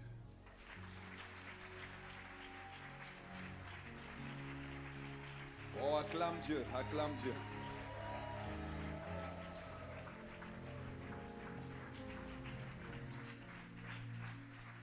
Oh, élève la voix et commence à rendre grâce à Dieu. Merci pour la parole. Merci pour la parole d'aujourd'hui. Tu as dit, donne-nous aujourd'hui le pain de ce jour. Et tu nous as donné le pain de ce jour, celui dont nous avons besoin. Pour que ces paroles prophétiques enfantent, Seigneur, des destinées glorieuses. Enfantent des projets merveilleux. Ce que tu avais réservé, conçu pour nous avant la fondation du monde. Nous te rendons grâce, Seigneur. C'est toi qui fais ces choses par ton esprit. C'est toi qui as commencé cette belle œuvre en nous et qui va la perfectionner, la rendre parfaite par le Saint-Esprit. Merci, Seigneur, de ce que ta parole, qui est la vérité, a été envoyée pour faire sortir quelqu'un de la fosse de l'ignorance, de la fosse de la religiosité, de la fosse, Seigneur, de l'immobilisme, de la stagnation, des retards, de l'échec. Seigneur, merci parce que tu as envoyé ta parole et comme tu fais tout pour un but, cette parole n'a pas été envoyée en vain. Merci de ce que tu nous as localisé. Merci de ce que tu nous as permis, Seigneur, d'entendre ta voix à travers la voix de tes serviteurs. Nous te sommes reconnaissants. Béni soit ton Saint-Nom. Merci, Seigneur, pour cette parole, cette semence qui a été semée sur le champ de nos cœurs pour porter du fruit digne de la repentance, du fruit visible. Tu as dit que c'est en cela que tu seras glorifié si nous portons beaucoup de fruits.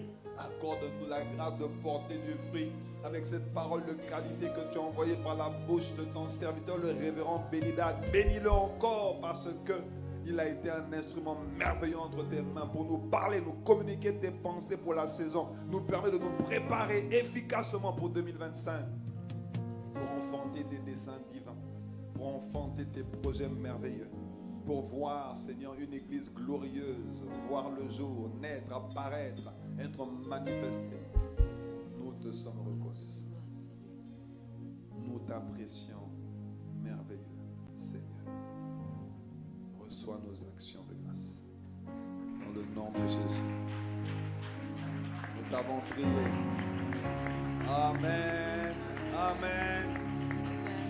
Amen. Wow. Magnifique. Que quelqu'un dise un bon amen. Bien-aimé, je manquerais à mes devoirs si je ne te donnais pas l'opportunité de connaître ce Jésus qui nous a tous aimés le premier et qui s'est livré pour nous comme un sacrifice, un parfum de bonne odeur. Jésus s'est donné pour que toi et moi nous revenions à la vie, pour que toi et moi nous soyons réconciliés avec Dieu notre Créateur. Et aujourd'hui, Jésus tend encore la main aux hommes en leur permettant, laisse un peu s'il te plaît, en leur permettant de l'accepter dans leur cœur comme leur Seigneur et comme leur Sauveur. Accepter Jésus, ce n'est pas rentrer dans une nouvelle religion. Ce n'est absolument pas l'adhésion à une église. Dieu veut que l'on ait une église, un endroit dans lequel on sera nourri spirituellement, édifié, encouragé, entouré. Mais ça ne commence pas par l'église. Ça commence par le fait de donner sa vie. Et Dieu sait ce que nous avons laissé à la maison, ce que nous avons fait hier, avant-hier, ce que nous avons fait dans notre passé. Dieu est au courant. Mais Dieu ne nous juge pas. Et Dieu ne nous qualifie pas en fonction de notre passé. Mais nous donne l'opportunité aujourd'hui d'effacer notre passé. Parce que quand tu acceptes Jésus, ton casier spirituel est effacé. Il est de nouveau vierge. Même si tu as connu des hommes et des femmes et que tu as été intime avec eux, en acceptant Jésus, tu retrouves ton hymen. Si tu es une femme, tu retrouves ta virginité. Quand tu es un homme, Dieu efface ton casier judiciaire. Il te donne une nouvelle vie avec lui. Et pour ça, il faut d'abord l'accepter dans son cœur et le confesser de sa bouche. Si tel est ton désir, si tu reçois cette invitation, tu vas faire cette prière avec moi. Je vais te demander simplement de répéter cette prière avec nous. Même si tu as fait cette prière dans le passé et qu'entre-temps, tu as lâché la main de Dieu, tu es peut-être reparti dans le monde, tu as rétrogradé et qu'aujourd'hui, si tu entends ces paroles, que tu sois ici en présentiel ou connecté au son de ma voix, ça veut dire que Dieu a eu compassion de toi et qu'il fait parler sa miséricorde pour toi aujourd'hui. Ça veut dire qu'aujourd'hui, pour toi, c'est le jour du salut et que tu dois revenir à lui. Ça veut dire que tu dois répondre à cette invitation. Donc, je vais inviter toute personne désireuse de se réconcilier avec Dieu à travers son Fils Jésus. Je vais inviter toute personne à faire cette prière. Que ce soit ici, comme vous qui êtes connectés au son de ma voix. Tu vas simplement répéter après moi. Dis avec moi, Seigneur Jésus. Seigneur Jésus, J'ai entendu ta parole. j'ai entendu ta parole. Merci d'avoir pensé à moi. Merci d'avoir pensé à moi. Merci de me donner l'opportunité de revenir. Merci de nous donner l'opportunité de revenir À toi, mon Créateur, à toi, mon Père. mon Père. Mon Père. Je crois dans mon cœur Je crois dans mon cœur que Jésus est mort à la croix pour que moi. Jésus est mort à la croix pour moi. Et je confesse aujourd'hui Je devant confesse témoin aujourd'hui devant témoin que Jésus est désormais mon Jésus sauveur est désormais et mon Seigneur et mon personnel. Seigneur personnel. Pardonne-moi mes péchés Pardonne-moi mes péchés. et ne me laisse pas là où je suis. Ne me laisse pas où je suis. Change-moi, Change-moi. guéris-moi, Guéris-moi. délivre-moi, Délivre-moi. restaure-moi, Restaure-moi. relève-moi Relève-moi. et fais de moi Fais de la personne que tu m'as appelé à être par ton esprit qui agit en moi. Au nom de Jésus. Amen.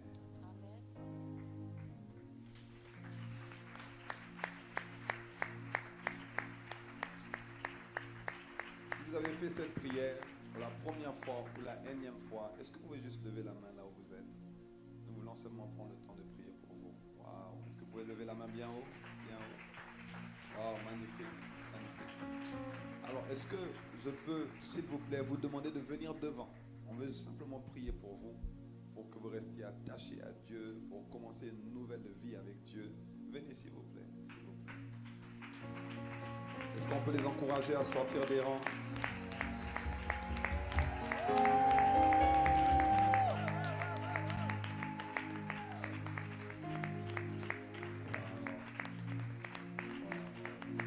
Il y a de la place, il y a de la place. Il y a de la place. Wow. Que Dieu vous bénisse abondamment. Wow. Est-ce qu'on peut acclamer très fort?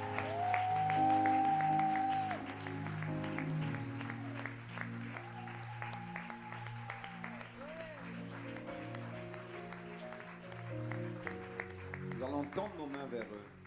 Nous allons prier pour eux, pour les recommander à Dieu.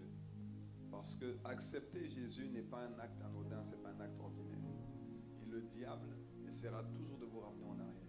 Et heureusement pour nous que celui qui est avec nous est plus fort que celui qui est dans le monde. Et les anges qui sont avec nous sont plus nombreux que ceux qui sont contre nous. Donc nous ne risquons rien.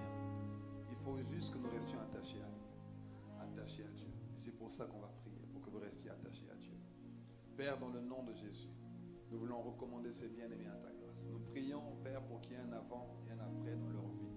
Tu as dit, vous avez accepté le Seigneur Jésus, maintenant marchez en lui, étant enracinés en Christ, affermis par la foi.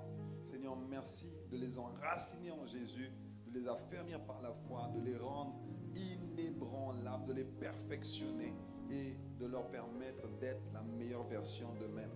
Seigneur, tu les as appelés et tu les as transférés des ténèbres à ton admirable lumière pour un but. Tu avais un but pour chacun d'eux. un but pour chacune de leur vie, des desseins merveilleux, des projets de paix que tu avais conçus pour eux, des bonnes œuvres qui devaient être enfantées à travers leur vie et leurs histoires. Merci de ce que tu fais cela par ton esprit. C'est toi qui réécris les histoires. C'est toi qui changes les hommes. C'est toi qui restaures les cœurs brisés, qui guéris les malades. Opère la restauration dont ils ont besoin pour manifester la meilleure version d'eux-mêmes et être la personne que tu les as appelés à être. Seigneur, accorde-leur la grâce de faire sortir la vie qui est à l'intérieur d'eux par la méditation de la parole et des paroles prophétiques qui ont été libérées sur leur vie en cette saison. Nous te sommes reconnaissants. Nous plaidons les mérites du sang de Jésus sur chacune de leurs vies pour que les projets de malheur, les sentences, les maléfices, les sortilèges, les malédictions qui avaient été prononcées sur leur vie soient maintenant neutralisées, réduites au silence, anéanties dans le nom puissant de Jésus. Père, glorifie Jésus dans chacune de leurs vies, chacun de leurs couloirs, dans le nom merveilleux de Jésus.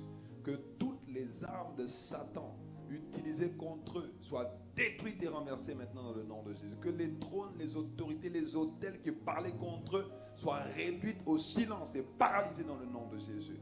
Père, merci pour leur nouvelle vie en Christ que tu rends manifeste dans le nom merveilleux de Jésus. Nous avons ainsi prié avec action de grâce. Amen. Amen. Est-ce qu'on peut faire mieux que ça? Mieux que ça, mieux que ça. Si vous êtes sur Internet, envoyez le mot-clé salut au numéro WhatsApp qui s'affiche et nous allons rentrer en contact avec vous. Et vous qui êtes ici en présentiel, avant de regagner vos places, sachez que nous voulons prendre soin de vous parce qu'aujourd'hui, vous êtes ce qu'on appelle des bébés spirituels. Et donc, nous voulons prendre vos coordonnées pour rester en contact avec vous et vous entourer et vous permettre de grandir comme il faut et d'être la personne que Dieu vous appelle à être. Donc, regardez, nous avons nos conseillers à votre droite, à ma gauche, qui sont prêts à vous recevoir. Donc, si vous pouvez juste les suivre et ils vont vous entretenir pendant 5 minutes et vous serez revenus pour la fin du service. Donc, je vous invite simplement à les suivre. Elles ont déjà fait... Est-ce qu'on peut acclamer le Seigneur?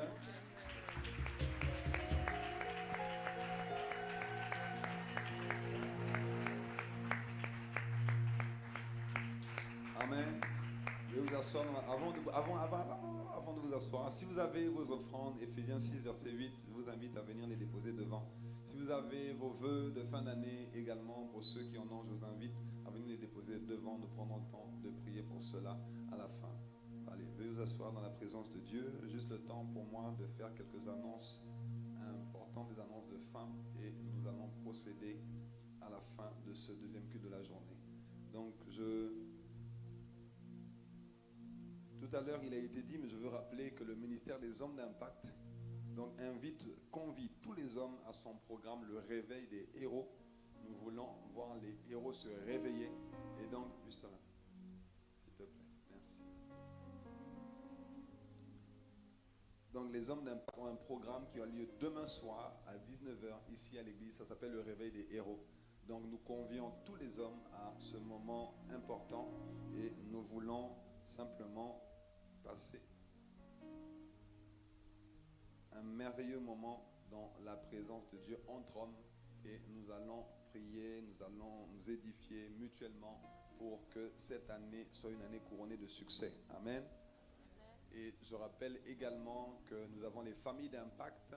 Les familles d'impact sont des groupes de maison, des groupes d'échange autour de la Guadeloupe où nous prenons le temps de partager la parole, de revenir sur les messages qui ont été prêchés, mais d'avoir également des temps de communion fraternelle, des temps de convivialité. À Paris, ils appellent la famille d'impact le jour de pizza. Jeudi, c'est pizza. Donc voilà, ça veut dire qu'il y a des merveilleux moments de communion fraternelle en plus de la parole. Donc on est nourri spirituellement, on est aussi nourri physiquement, gloire à Dieu. Voilà. Si dans votre famille d'impact, s'il n'y a pas de communion fraternelle, donc faut revendiquer, il faut dire non. Donc je crois que par la grâce de Dieu, il y a des familles d'impact, il y a des merveilleux moments de communion fraternelle. Donc je vous invite vivement à identifier une famille d'impact près de chez vous, de votre lieu de résidence ou de votre lieu de travail.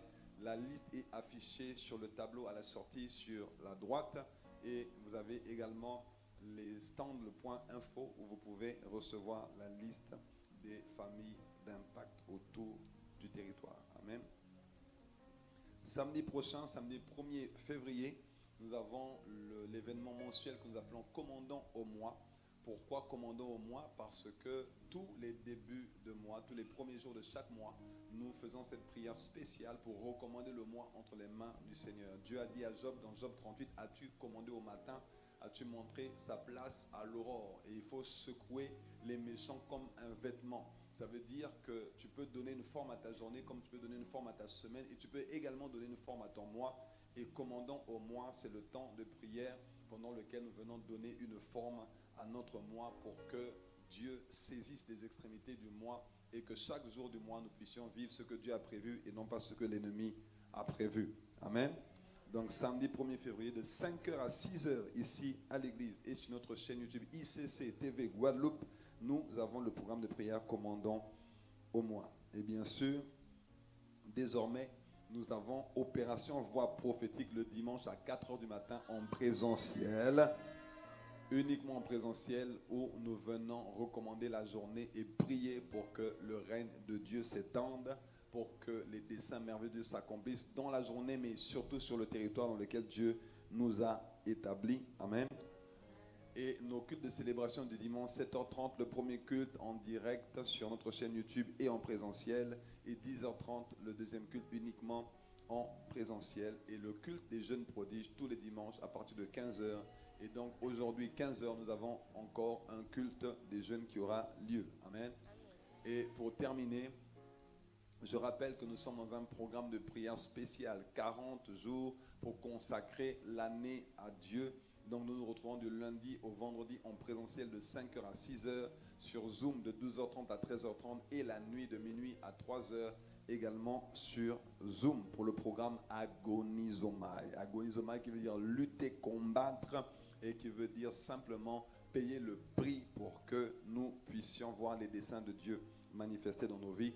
Et nous nous retrouvons vendredi pour une grande veillée de prière, de guérison et de délivrance ici en présentiel à 19h. Amen. Voilà pour les annonces. Donc je vais inviter toutes les personnes qui sont là pour la toute première fois un dimanche à bien vouloir se tenir debout là où vous êtes pour que nous prenions le temps de vous recevoir comme il se doit. Si vous êtes là aujourd'hui, c'est que vous êtes important pour Dieu. Et si vous êtes important pour Dieu, vous l'êtes également pour nous. Et nous considérons qu'une maison qui reçoit est une maison qui est bénie. Et comme nous sommes bénis par votre présence, nous voulons vous accueillir. Si vous pouvez vous tenir debout là où vous êtes. Si vous êtes là pour la première fois, est-ce que vous pouvez vous tenir debout? Tenez-vous debout, tenez-vous debout. Nous voulons vous remettre des fanions qui vont vous être très utiles dans quelques secondes. Amen. Alors, si vous êtes là donc pour la première fois et que vous avez une église, nous saluons le collège pastoral de votre église. Et si vous n'avez pas d'église, considérez que cette église est désormais la vôtre et que vous êtes ici les bienvenus. Donc, soyez les bienvenus dans la grande famille Impact Centre Chrétien. Restez debout, s'il vous plaît, restez debout. Et je vais inviter l'église à se tenir également debout avec nous. Et nous allons accueillir nos bien-aimés qui sont là pour la toute première fois. Un dimanche. Allons-y, c'est parti.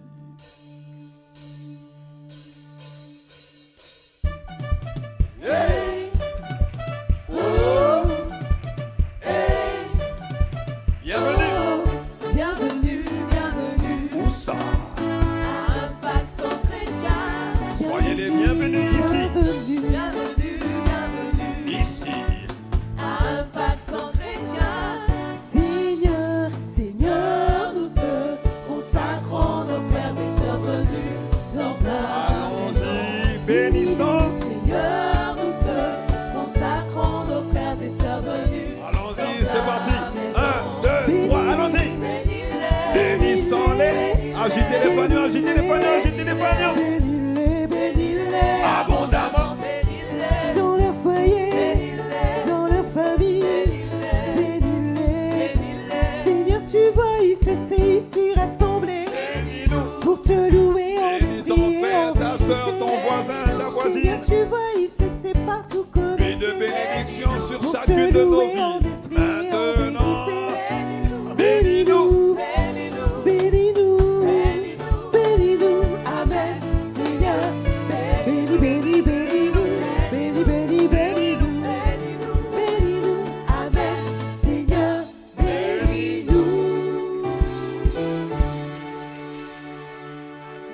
Soyez bénis. De la bénédiction de Dieu qui enrichit et qui ne s'accompagne d'aucun chagrin. Vous qui êtes là pour la toute première fois, ne partez pas trop vite.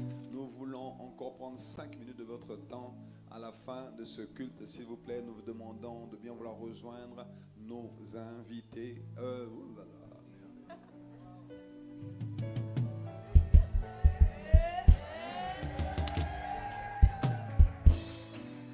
Non, jusqu'au bout, c'est pour voir si vous suiviez. Donc, gloire à Dieu, vous suivez bien, c'est bien. Donc, nous vous demandons de bien vouloir rejoindre nos conseillers qui sont là, prêts à vous recevoir autour d'une magnifique collation spécialement apprêtée pour vous. Et moi, si je serais vous, j'en profiterai. Parce que, vous voyez, un peu de rafraîchissement, un peu quelque chose dans le ventre avant de partir, c'est pas mauvais. Ça fait du bien. Amen. Voilà. Et avant de clôturer, j'aimerais prendre le temps de prier pour ces offrandes. Père, dans le nom de Jésus, nous voulons te bénir pour ce qui a été donné sur ton autel. Seigneur, tu as déjà libéré des paroles à travers moi, à travers la vie du révérend Benny Dyke depuis le début de l'année.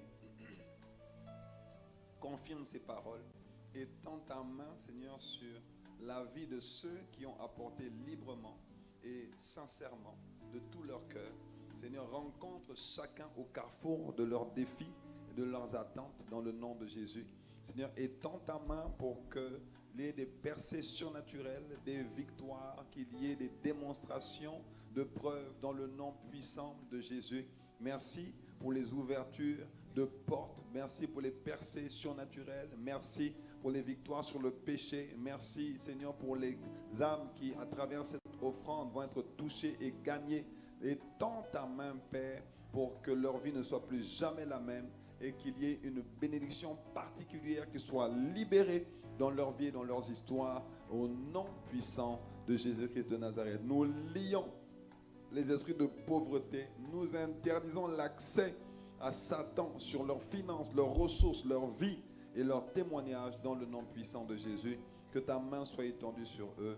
Au nom de Jésus, nous t'avons prié. Amen, amen, amen. Donc nous allons simplement incliner la tête en signe de respect et de révérence envers Dieu. Prier pour la fin de ce moment. Père, merci pour la fin de ce moment qui n'est pas la fin de ta présence. Étends simplement ta sainte et divine main sur chacune de nos vies pour que cette semaine soit une semaine de mise en application de la parole qui a été libérée et surtout la parole qui a été reçue. Seigneur, merci de nous accorder la grâce de réécouter ces messages pour que nous soyons édifiés, que ces messages soient gravés sur les tables de nos cœurs. Ne permet absolument pas que l'ennemi vienne voler la parole sur nos cœurs, parce que la Bible dit que lorsque quelqu'un écoute la parole du royaume et qu'il ne la comprend pas, l'ennemi, Satan, le diable vient voler cette parole qu'il a reçue. Père, nous réprimons les œuvres de Satan et nous venons maintenant mettre une aide de protection divine autour de nos cœurs, de nos systèmes de pensée, pour que ceux que nous avons reçus soient gardés, préservés, entretenus et arrosés par ton esprit au nom puissant de Jésus. Merci pour la grâce de notre Seigneur Jésus, l'amour de Dieu notre Père et la communion du merveilleux Saint-Esprit qui est notre partage à tous. Nous te sommes reconnaissants pour le ministère des anges libéré en notre faveur et pour les témoignages qui vont accompagner nos vies cette semaine par ton Esprit au nom de Jésus. Père, reçois nos actions de grâce dans le nom de Jésus. Nous t'avons ainsi prié. Amen, amen, amen. Alors, tous ceux qui sont là pour la toute première fois, nous vous invitons à bien vouloir sortir des rangs et rejoindre nos équipes de conseillers. Et pour tous les autres, je vous invite à bien vouloir prendre place. Nos bien-aimés de l'accueil vont vous faire sortir au fur et à mesure. Excellent dimanche à tous, excellente semaine. À tout à l'heure pour le culte des jeunes, pour les jeunes. Et nous nous retrouvons dans la semaine sur les plateformes de prière ou de formation. Dieu vous bénisse.